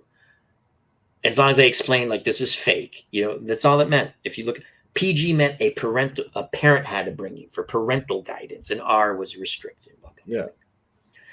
So they blow up the earth and now they think they're done, right? And they had all kinds of fun scripts for Beneath. They probably picked the one that was the least interesting in my opinion. Because they had some really interesting, like, that would have been cool if they did that, right? Mm. It's still a good movie. Not as good as the first, but entertaining. So they blow up the earth with a doomsday machine, right? They come back. We need to make another one. But you told us we blew up the earth. Then they come with the whole time, the time travel. They go back. It's just funny. It's funny the way they do it. It's just, and then they work backwards. But they made money on every one of them. It's just funny that and I enjoy the movies, and they're not for everybody, but they wanted a G rating because it brought repeat business with kids going back to the movies over and over and over again. So that was an interesting concept. So yeah, so when's that Kickstarter officially coming? Well, Canada's starting to get their games, so like I said, probably in the next week or two. 2 weeks. 2 weeks probably. How long did it take you to get the replay basketball? Oh, that didn't take long at all. Like I had, because I got that back in the spring, I think it was, and I just decided to do the review just recently. But I've had I've had it for a while. Okay. And but I wanted to make sure play a few games before I do a review, right? Yeah, that'd be That's why what other games are you eyeing, if we may ask? Games eyeing. Like I said, I was thinking about getting a couple of those play games possibly. And I think you'd like the tennis if you go that avenue. Yeah. So sport wise, probably one or two of those games, and then they're the same people that are making the Marvel zombies. They're doing a DC zombies so it's going to be compatible with the Marvel. So you're going to be able to have Superman and Hulk team up to fight zombies essentially, or Batman, and Spider-Man. I have some comics back here somewhere down there, I think, where they had the superheroes are fighting the zombies. You think it's based on that? It probably is. Yeah, absolutely. If I knew exactly where they were, I'd pull them out, but I don't. I know they're back there somewhere. Yeah. Because I had a little fun reading that. I haven't finished it, but it's fun, popcorn reading, fun stuff. Oh, yeah. Not everything has to be serious. So. Absolutely, yeah. But as we're talking about all this too, I'm happy to see you're doing some video game stuff on your channel and that too. Oh my God, we did. No one. It's funny. I like. And I don't care if you get like one person viewing. At least you're so are you talking about the Call of Duty zombie stuff? Yeah. Okay, so I had that map. When I look at those guys, I watch a channel called You Always Win, Guns and Meaty. Guns is Canadian, Meaty's and American in Arizona now, I think. I used to converse with them in chats in their Discord when they used to and they were very kind to me. They were very kind. Like I'd ask all kinds of questions. Then, long story very short, they used to do live streams. Someone did something not nice and they stopped doing live streams. And they kind of cut back on who they talked to. So that it was too bad because they were very kind and nice if you asked them like stuff, just questions about YouTube and stuff. They were very kind. And I supported their channel, but this was even before I supported them. They're just very nice, right? And I think that's what made me like, wow, these guys, they have million subscribers. They took time out to answer my questions when I asked them certain things about games and math. There's nice of them, right? In their Discord, like you could message them. They stopped that too because again, someone did something stupid. So, long story short, I like watching their map. They're fun. They're slightly younger than me. So when they say stuff about movies and music and they start, it's all retro stuff to me. It's funny.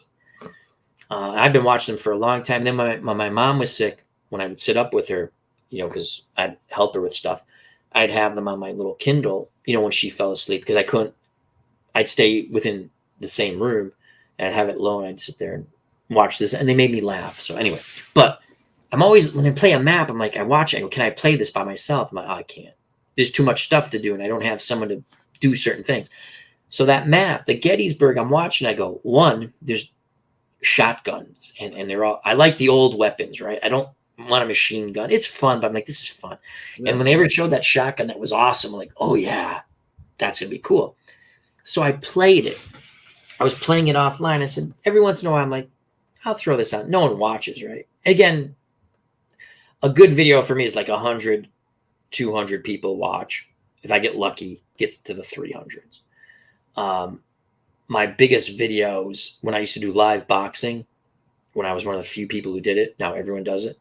There's some really good people who do it now. So I would watch a fight and I would commentate and then read the chat. Those are probably my highest videos. And again, the watch rate on those were when it was live. No one really watched. They would click on it, even though I said there's no video.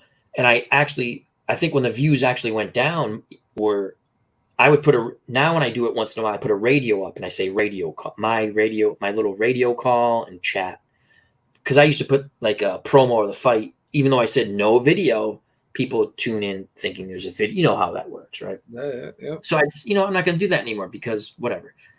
My other highest video is Dwayne Bobbick. It's on the channel. Bobbick versus Norton. Norton knocks him out in 1 round.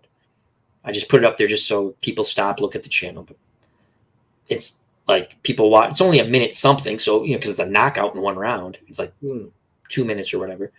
Like they have a little interview after. Actually, maybe 3. Whatever. It's short.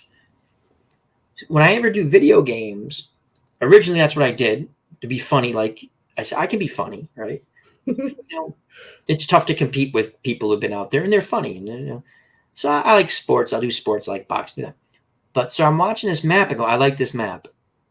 I can probably do the Easter egg. I don't like that's like to win the game. I said, but I want to try to pack a punch some guns. I know how to make the pack a punch. Like the thing you had to make the gun better. The weapon better, because I watched and I actually went to where they had the notes for the map on Steam. So I played it, and when I was playing offline, I tried different strategies. I was getting killed because I'm being stupid. And then I'm like, okay. I played it on a Sunday night. I wasn't tired. I said, this is perfect. No one's going to be up anyway. If someone sits and chats with me, that's cool. I'll play, and then whenever in my mind, I'm like, I'll play 3 strikes. I go down 3 times, like I'll start over twice, 3rd time. That's it. I'm done. Like baseball, 3 strikes, you're out. Right. And I really didn't play well because I didn't follow my own advice and strategy. The last one, which goes 2 hours, again, no one's going to watch 2 hours, but it's pretty fun. And I pack-a-punched a few guns, and I killed a zombie Abraham Lincoln. It's okay. It's a zombie. I killed him a few times. I pack-a-punched the best weapon. It was fun. You just annihilate the zombies. But they get faster and faster and stronger and stuff. So by this again was, I think it was a Sunday night. It was definitely a work night. No, I'm sorry. It was Saturday going into Sunday. I apologize. But I was getting tired, right? And I'm sitting there going, I'm going to do 20 rounds. If I can do 20 rounds, I redeem myself from how bad I played the first time, right? Mm. And I got to 20, and I said, well, I used to do 22 rounds and kill them. Like you take a grenade, you hold on to it, and you die, right? And you go 22. And I said, well, I started to think about I'll do that, but I won't do 20. I said, you know what? I'm going to do 30. I'm going to try to do 30 rounds as I'm playing. And World's Worst Gamer was there for the whole thing. It was funny. Yeah. And you got a couple other people there watching. We just chit-chat. And I would look over because I knew when I had control of the map and I could look over and read some stuff, right? Yeah. And I figured out a way where I could actually pause it and look. But I didn't even have to pause because I knew when I had control of the map. I knew, like I'm okay. I can look at something real quick, talk about it, and just pay attention and not get killed. So we're doing that. I'm doing that. I'm having a lot of fun. I'm looking at the time, and I'm moving towards like almost 3 a.m, and now I'm getting tired. And now I'm thinking, because at first I was like, when I hit 20, I'm like, I got this down. Run the loop, zigzag. I got it down, right? And I'm thinking, maybe I will try the Easter egg. But I don't remember how to do it. Now they have the notes on that map, but to bring it up to, I don't want to do it. I said, you know what? I'm going to go 32 rounds. O.J. Simpson's number, right? I like O.J. I don't care. I like O.J. It's me, right? So now I go 32, and I said, well, I'm going to go in that farmhouse, and I'm just going to stand at the steps, right? And eventually I'll get overwhelmed, and I'm killing them. I'm zapping with that thing. And, you start doing it, and you don't want to die anymore because you're having too much fun, even though you're tired, right? Yeah. So I get to 33. I went, because I wanted to end on 32. And I was like, well, let's try to go 35. But they got me when I was reloading my gun, because I had to reload. But it was so much fun. And that map is called Gettysburg. it's someone in the community made, a mod map, and it's so much fun. And the boss wasn't that bad. You get that shotgun, you put him on him, you pack a punch, you blow him away after 10 of them. But it was fun. And when I look at those maps, because that's the only game I like to play when it comes to that type of game. I like Borderlands. You were talking about Borderlands. Me and my nephews and my brother-in-law have so much fun with the Borderlands game. Tiny Tina, the little mini, it was a game, but it went quick, but that was fun. They kind of based it on Game of Thrones and Lord of the Rings kind of, like characters, but it was fun. Even in the Borderlands setting, I mean.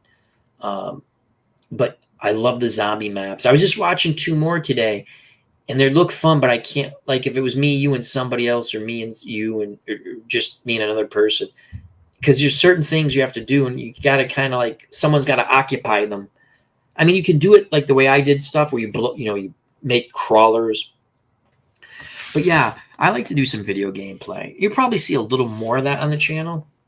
I mean, that was fun, and to be honest with you, I really played well. That's the sad thing. No one watched, and I really played well. I used to play a game called it was a first-person shooter, World War I. Oh God, what the hell was it called? And it's on Steam, and it was my speed because it's World War I. I'm like, this is great. There's no, very few machine guns, right? It's strategy driven, right? It's not like run and gun. You can't. And I was pretty good at it, and I remember playing. And I went 52-0. It's like, God was with me that day. And I'm like, I filmed it, but I didn't know how to stream the game then. I used, I forgot what we used to use prior to StreamYard. It was free. It was like Google Hangout or something. So I streamed it that way, and it was very choppy. Did I get 52 or 4? Anyway, it was hilarious. And it's horrible. I mean, the video is horrible, but I'm like giggling. I'm laughing all through it. I'm like, everything I shot was like I had it on target. It was just, I'm not that good, but it was fun. I mean, that was fun. Yeah, I like the video. It's, if you're streaming, I'm not a professional streamer. I mean, I make some ad money, and some people are kind enough to donate. Shock. It's fun because you just put it back towards the channel. I mean, for the games you buy and stuff. And it has nothing to do. It's just, I like to share. I like to meet people. I met you this way. I met a lot of people in the chat this way. Absolutely. I mean, I have ways if I want, I have stuff I'd like to do. I don't have time. If I could do an hour every night of this, just talking about stuff, like what happened the day in sports, what happened in interesting things, no politics or nothing, like just interesting, fun stuff. Yeah. I could easily, in my opinion, grow my channel quicker, but I think about doing that, and then it's not realistic. I don't have the time.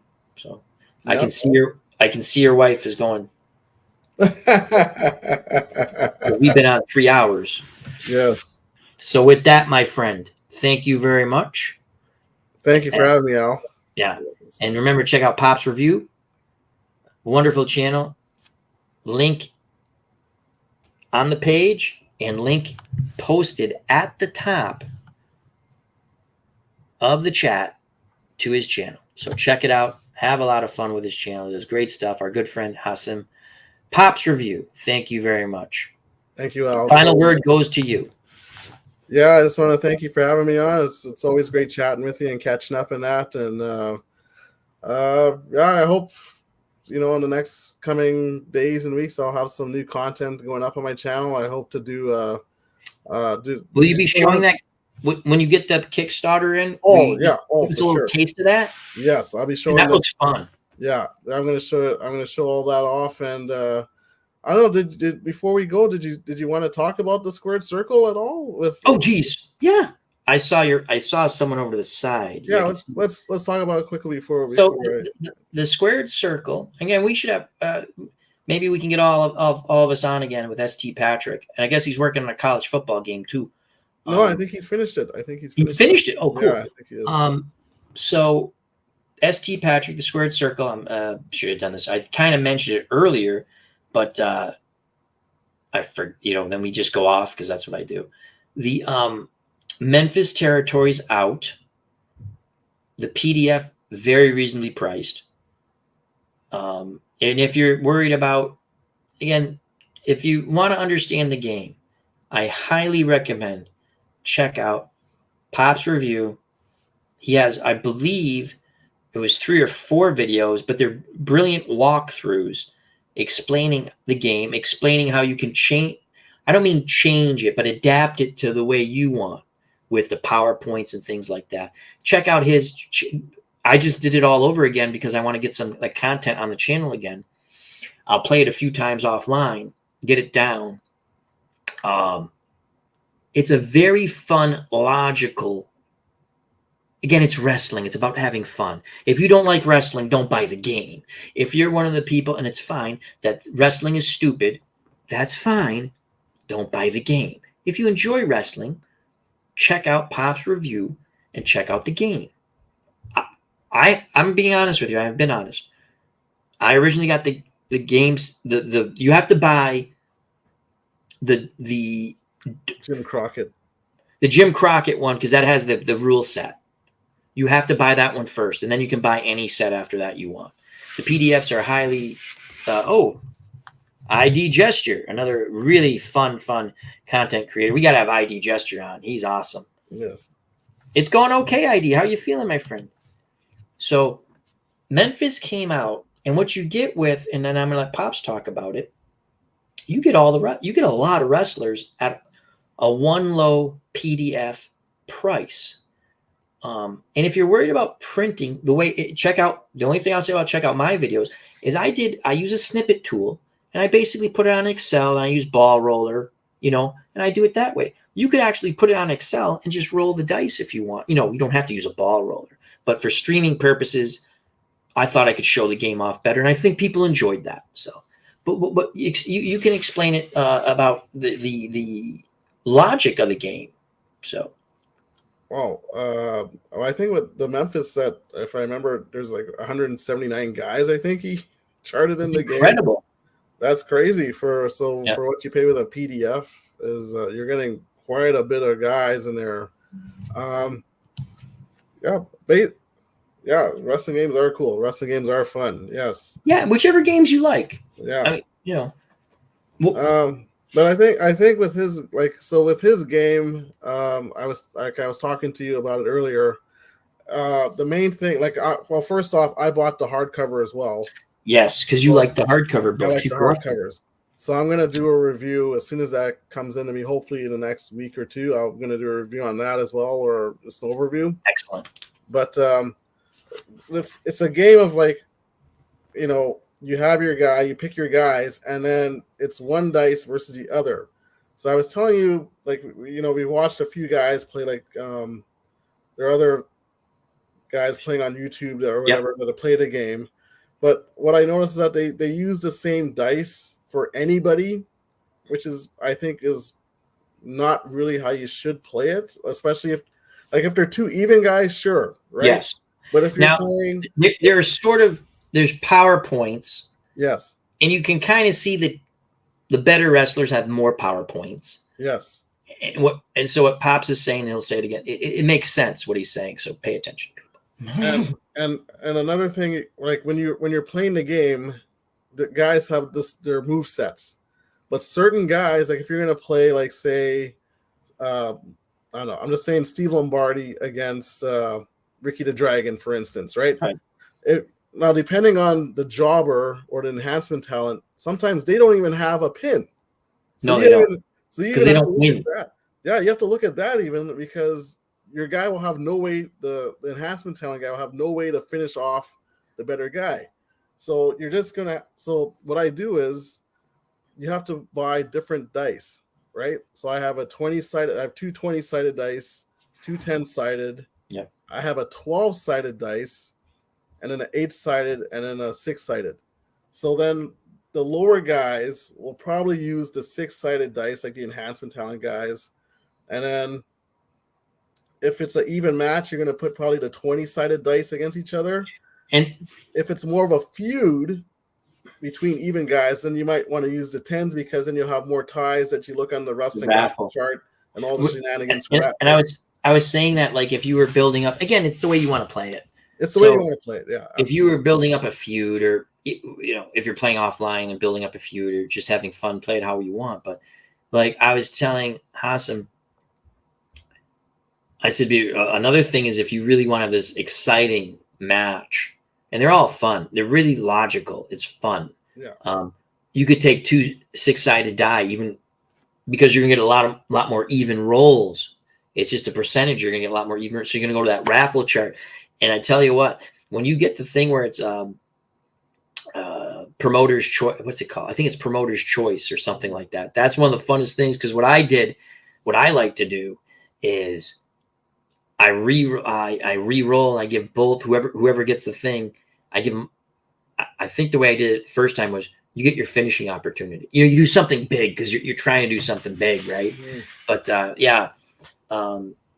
I think it makes sense to do that with the other with the dice to give, what's the word I'm looking for? Ricky the Dragon Seaboat is not going to lose to Steve Lombardi. Exactly, right? So you want, it's because we're talking about, it's a game of control a lot of the times, Yeah. So so you don't have results like Steve Lombardi beating. And if you do get the game, people, if whoever's watching this decides to get the game, and you have to get the Crockett set first because that's the rule set. Yes. Watch Hassam's, aka Pops Reviews, playthroughs and explanations of the game, and then his thought process on things that you can do possibly to make it to more. You might like the game. You might like the game exactly the way it is. And it's a wonderful game. But I mean, little things. I thought it was brilliant when you did, well, let's bring it down, the PowerPoints to level 3. Because there's different level with the PowerPoints. You multiply them, and then the finishing moves, there's a different aspect. It's like being worn down. You're being worn down. Remember how he explained it? He goes, you can make any game into an RPG with PowerPoints. When we had him on, it was really fun.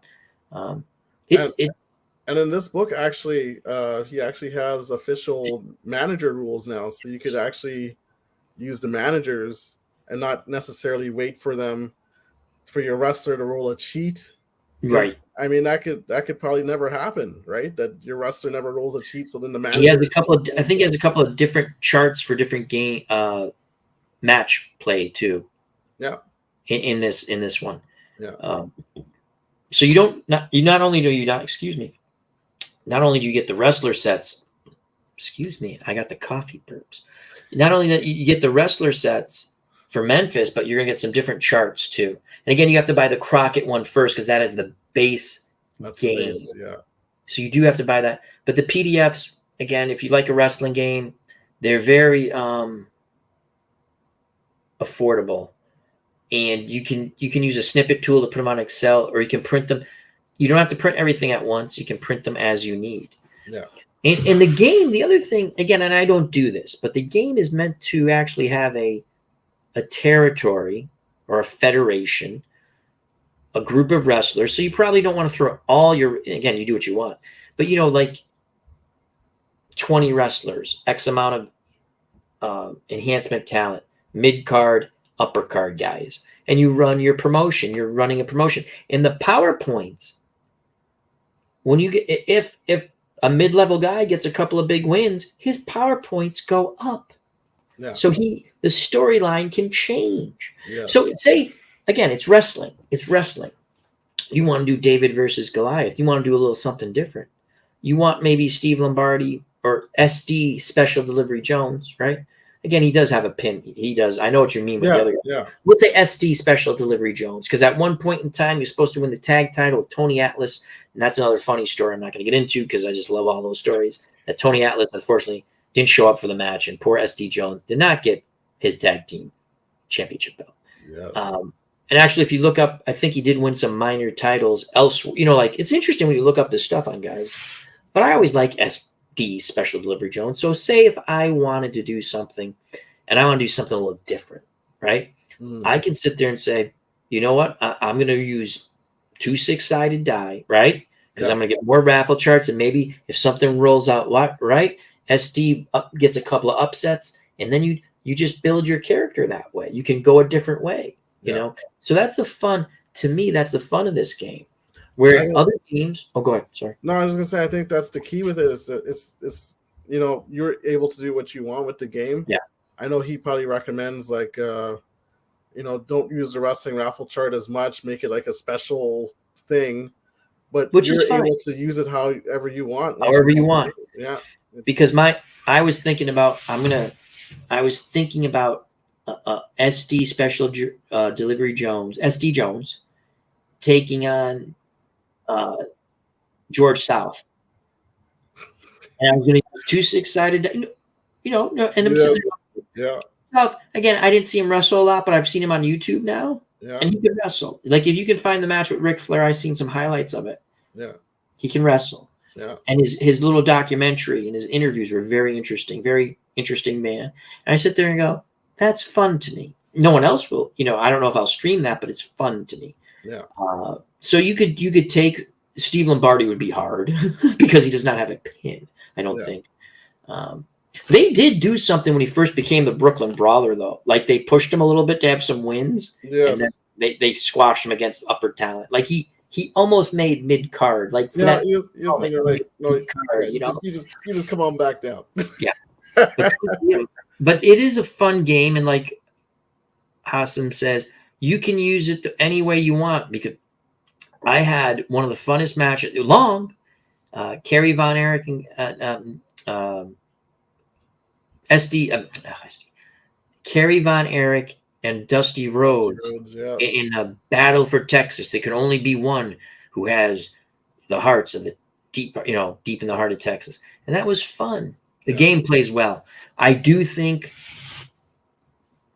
I like your thoughts on bringing the PowerPoints down to, depending on what you want to do, to level 3. Or 4, or 2. I think 3 is fair. I've watched that match with Nikolai again. It was fun just to listen to it because I could visualize it. Even though you said you weren't doing your normal call, which because you're explaining the game. Volkov and Magnum TA was just fun. It was a fun match, and that's the one he uses to Pops Review does to explain the game. He does it so well. There is preparation, even if you're using an Excel spreadsheet. Yes, you got to prep, but it's worth it. Yeah. So there's a little legwork. Don't let that scare you because it's a very fun game. And for all the wrestlers, and also he has tag team sets. Yeah.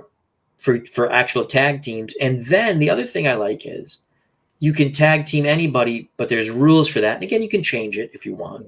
Yeah. So.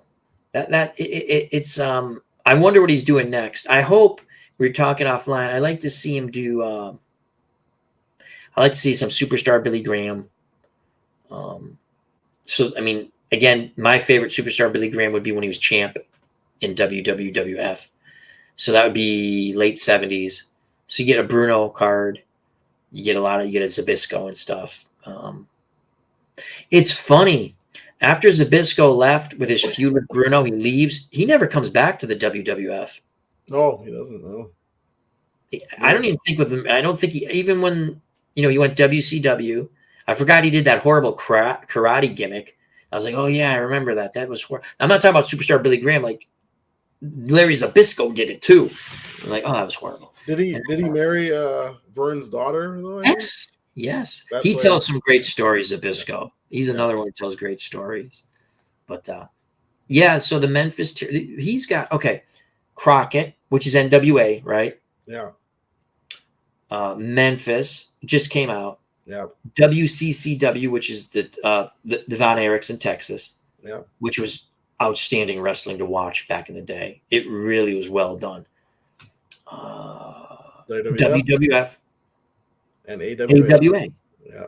Am I missing one? Is it 5? 5, yeah. Yeah. So, and again, that's a lot of content in 5 books, though, to be honest. And the PDFs are very. What are they for? What are they? I just bought it too. I don't remember. Very inexpensive. Yeah. Now the hardcover. See, this is the one thing. If I could have him change one thing. It's tough if the hardcovers are beautiful, you show them off. But if you're going to play using the hardcover, it'd be difficult, I think. No, yeah. You can't use the hardcover for play. You know, it's beautiful. It's just, it'd be neat to see. For me, buying the hardcover though is more of a collectors. Yeah. Yeah. No. I know you said yeah. It'd be if you could. The reason why I use Excel is because I can make it a smaller print, you know, and I can show the game. You do a great job showing the game off. You know, the camera is beautiful. Are you using the phone? Yeah, I'm just using the phone. Yeah, the phone. I've said the same thing. Your phone camera is the best. It's unbelievable. Like my best card and dice streaming is when I recorded with my phone and uploaded. Even with this wonderful Elgato camera, it's still not as sharp as that. It's good, but not as sharp. It looks, again, after I see what it comes out to look like, I said, Jesus, it looks sharper when I'm, you know, looking at it on the thing. It looks sharper. But that's, again, I'm not a professional, so I'm always trying to figure out things. But the game is a lot of fun. I really do enjoy it. Yeah. And I think we talked about earlier, like we were looking at, I was looking at the Play Wrestling game. ID Gesture says right here. I don't know if you Bobby the Brain Heenan, all-time great managers. Absolutely supposed to be Heenan. Yeah. You know who's a fun he was great. Mouth of the South was pretty good.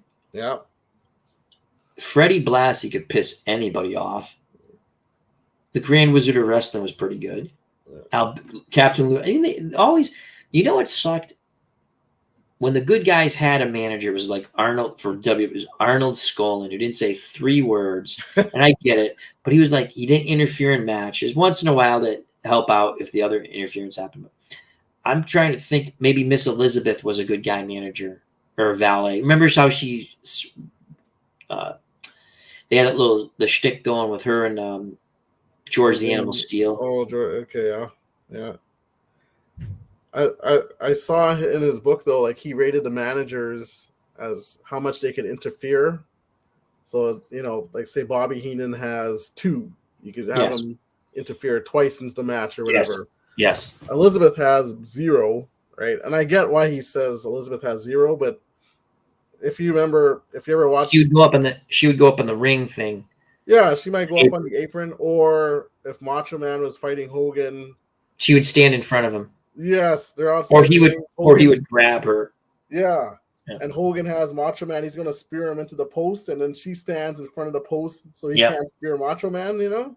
He'll slide down the back, push Hogan into the post. He moves out of the way. Like, she distracted him, right? Like, so she does have some distraction, like not all the time or anything, you know? But Mr. Wrestling 2 is still here with us. God bless him. He says, George the Animal Steel was my favorite heel and least favorite baby face of all time. He was a great heel. He was, yeah. Mr. Wrestling 2, he was one of the first guys to put up a video on the squared circle. Was he? He was, yeah. He does. Mr. Wrestling 2, if you don't know, he does a lot of innovative things. He does, yeah. I've watched I'm a subscriber to Mr. Wrestling 2. Yeah. Yes, subscribe. He just did a Marvin Hagler. He uploaded Hagler Nunn match. He has built-in audio clips where it's like real boxing people calling the match. It's well done. Done. And then he puts in like in between, like he's the color, not the color commentator, but like the analysis at the end of the round. So it was really fun stuff.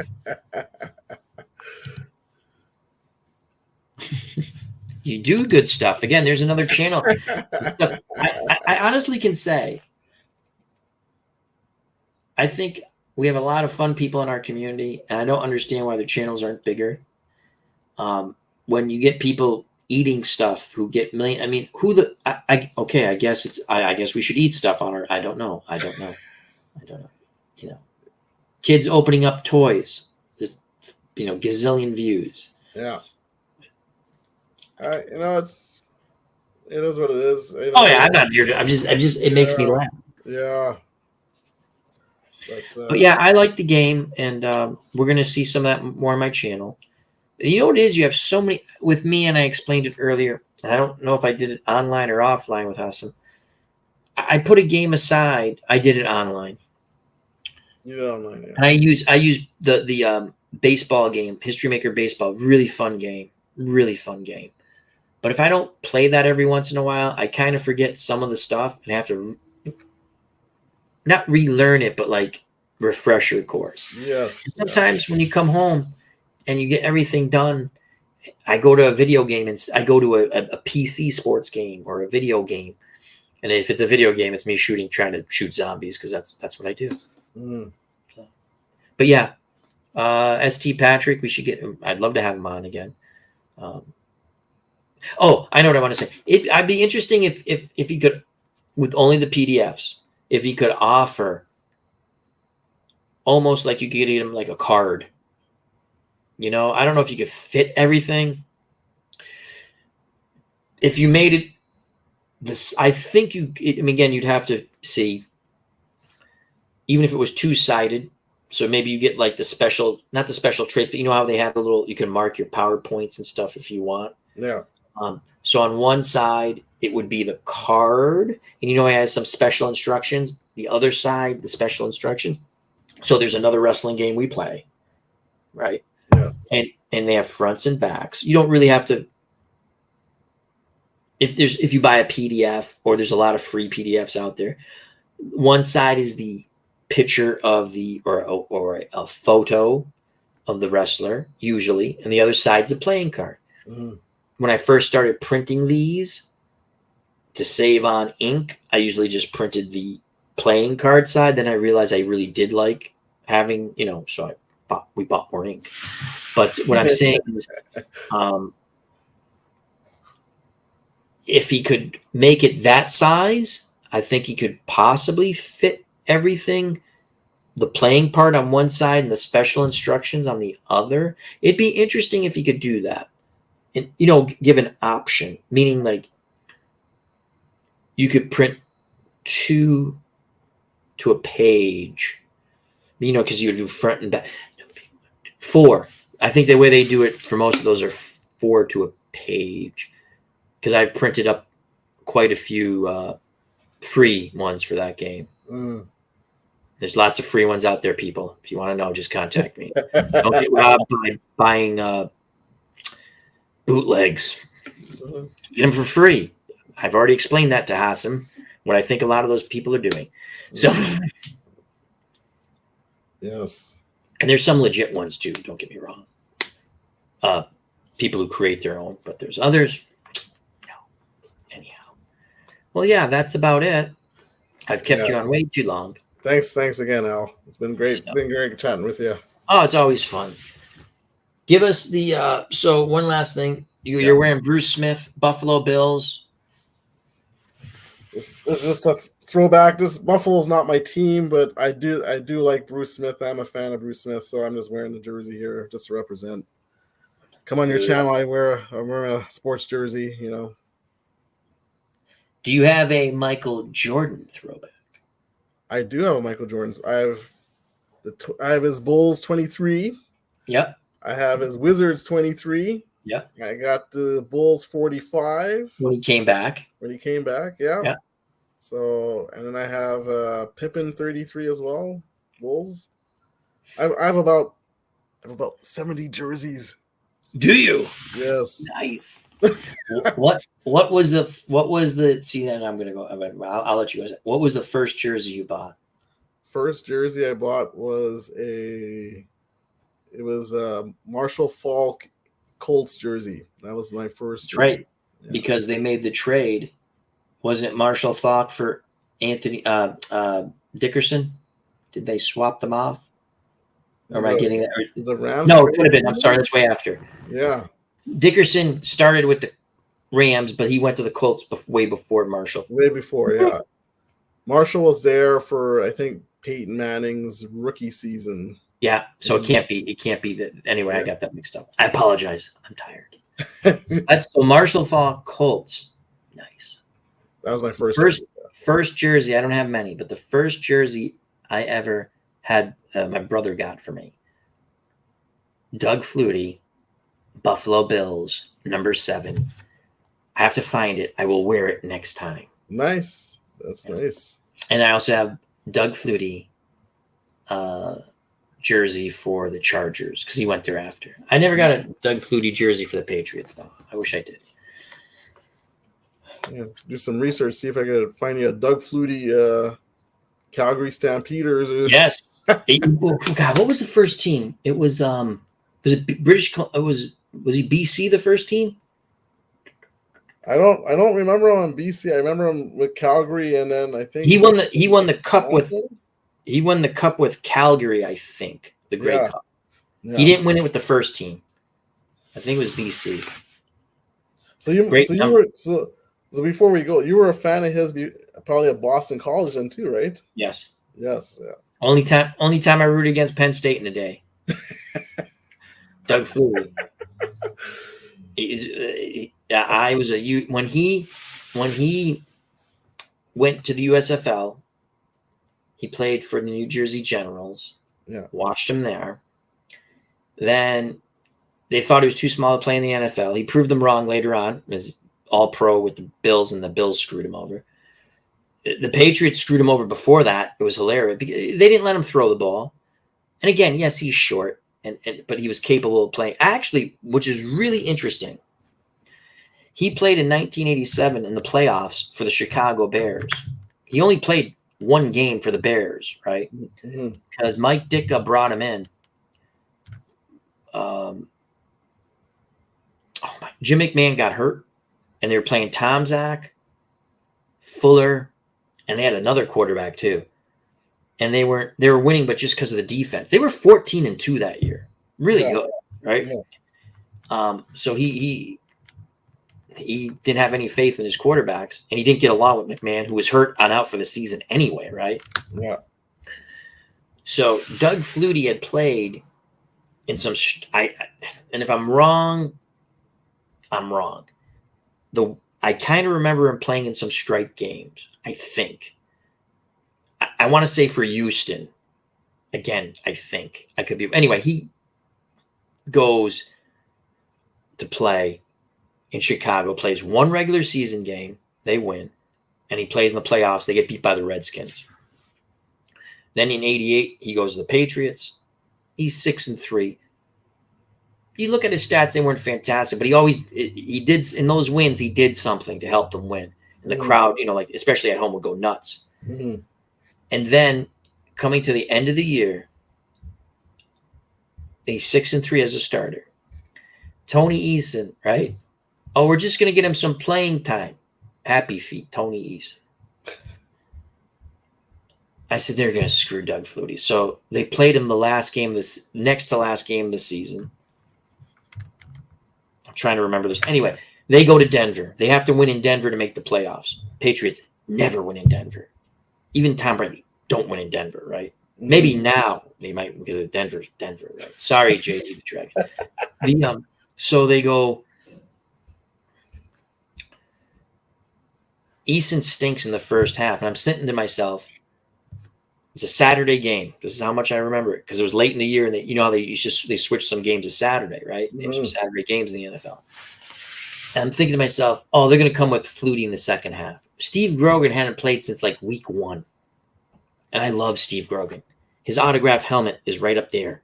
See the Patriot. It's his autographed helmet. One of my favorite all-time players. And I was like, at least it's Steve Grogan, but he hasn't played since like week 1 or 2, and he's all banged up. It probably was his last year or next to last year. Poor guy couldn't even move. He played with that neck brace thing, right? And, they don't move the ball. And there's still a chance to win, They put Doug Flutie in, I think, with 4 minutes left in the game, down 2 scores. He ends up throwing a pick because he's, they're pressing, right? Mm-hmm. And I remember telling my dad, I said, if Raymond Berry came to me and goes, hey, go in the game, I would have told him to go, what,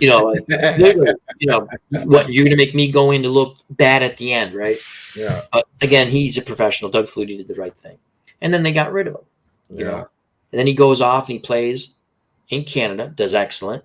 And I used to watch, ESPN had the games, but they're on like tape delay. Mm-hmm. So I'd get up in the morning, early morning. I'd set my alarm and I'd watch Doug Flutie games, before they put him on But they were like, if I remember right, they had him on tape delay. Yeah. I didn't know who won anyway, so I'd watch, I'd get up and watch Doug Flutie. Then he came back and played well in Buffalo. Buffalo screwed him over. Again, the second season there, he didn't play as well, but he was still winning. They did the same thing with Rob Johnson. Oh, we're just going to bring him in.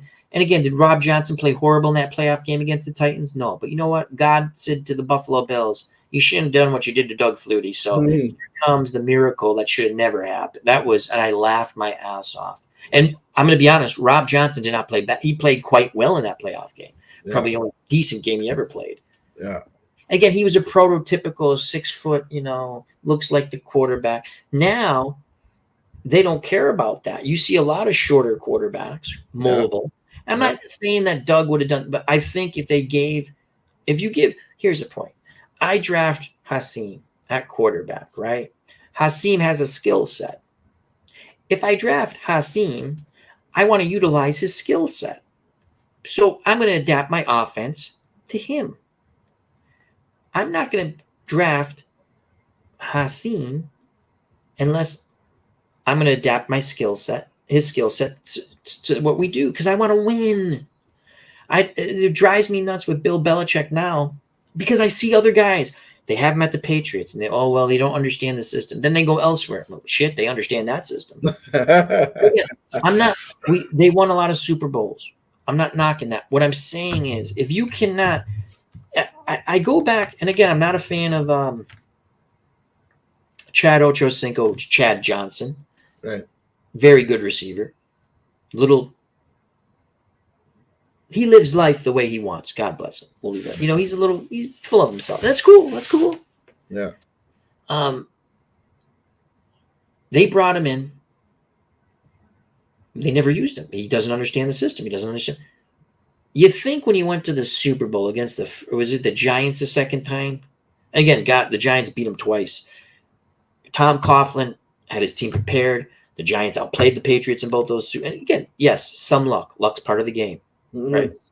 Seattle not running the ball on the 1 yard line. Thank you, morons. Stupid. And that would have been heartbreaking. You know why? Because let me get back to the other point, but heartbreaking because on the play where they have that drive, the ball should have been picked off. The guy, the offensive receiver went down, and they were so afraid of getting a penalty. The ball's bouncing around. Instead of the other guy coming in hard to make sure he doesn't catch the ball, he leaps over him thinking he won't catch it. He's literally on the ground. And the other guy leaps over him, and the ball falls to him. And they convert on the 3rd and long or 4th, whatever the hell it was, right? Yeah. And I just sat there and go, not again. Not the whole catch the ball in the helmet thing, But, hey, that's part of the game, right? Yeah. And then again, someone being a little too smart, just like when Al played the zombie map, didn't listen to what Al said he should do until the second time. I'm going to be cute. I'm going to throw you have Lynch, beast mode. He's going to score from a yard out, people. He's going to thank you. Stupidest play call ever. So the point being is they had Chad Johnson, right? Now, if I was the coach, and I'm not, we haven't used the guy all year, right? I'm going to have a play set for him because I think I can score a touchdown on one drive. I'm going to line him up just on one drive, all by himself on one side. I go, Chad, you running out, you running in, you running, you know what I mean? Just these are really basic. Tom, if he's open, throw him the effing ball, right? Yeah. Because there are two things that happened. Well, one big thing that year. They actually had trouble. Even though they had a good team, they went to the Super Bowl. This, I think, is the second time they played the Giants. They had trouble scoring down on the goal line. You have Chad Johnson. You're telling me you can't just sit there and go, throw the ball. They're not double team. Believe me. Because if they doubled, they're not going to double team him because they never threw him the goddamn ball anyway, right? But even in the season, okay, we're going to run the Chad Johnson play now. You put him in the goal line. You know what I mean? Throw it to the corner high. Either he catches it or no one catches it. That's it. Your wife's giving you the... Yeah. Anyway, thank you very much. Thank you, everyone. It was fun. We had a fun chat. Yes. Take care. God bless. Love you all. And peace. Bye-bye.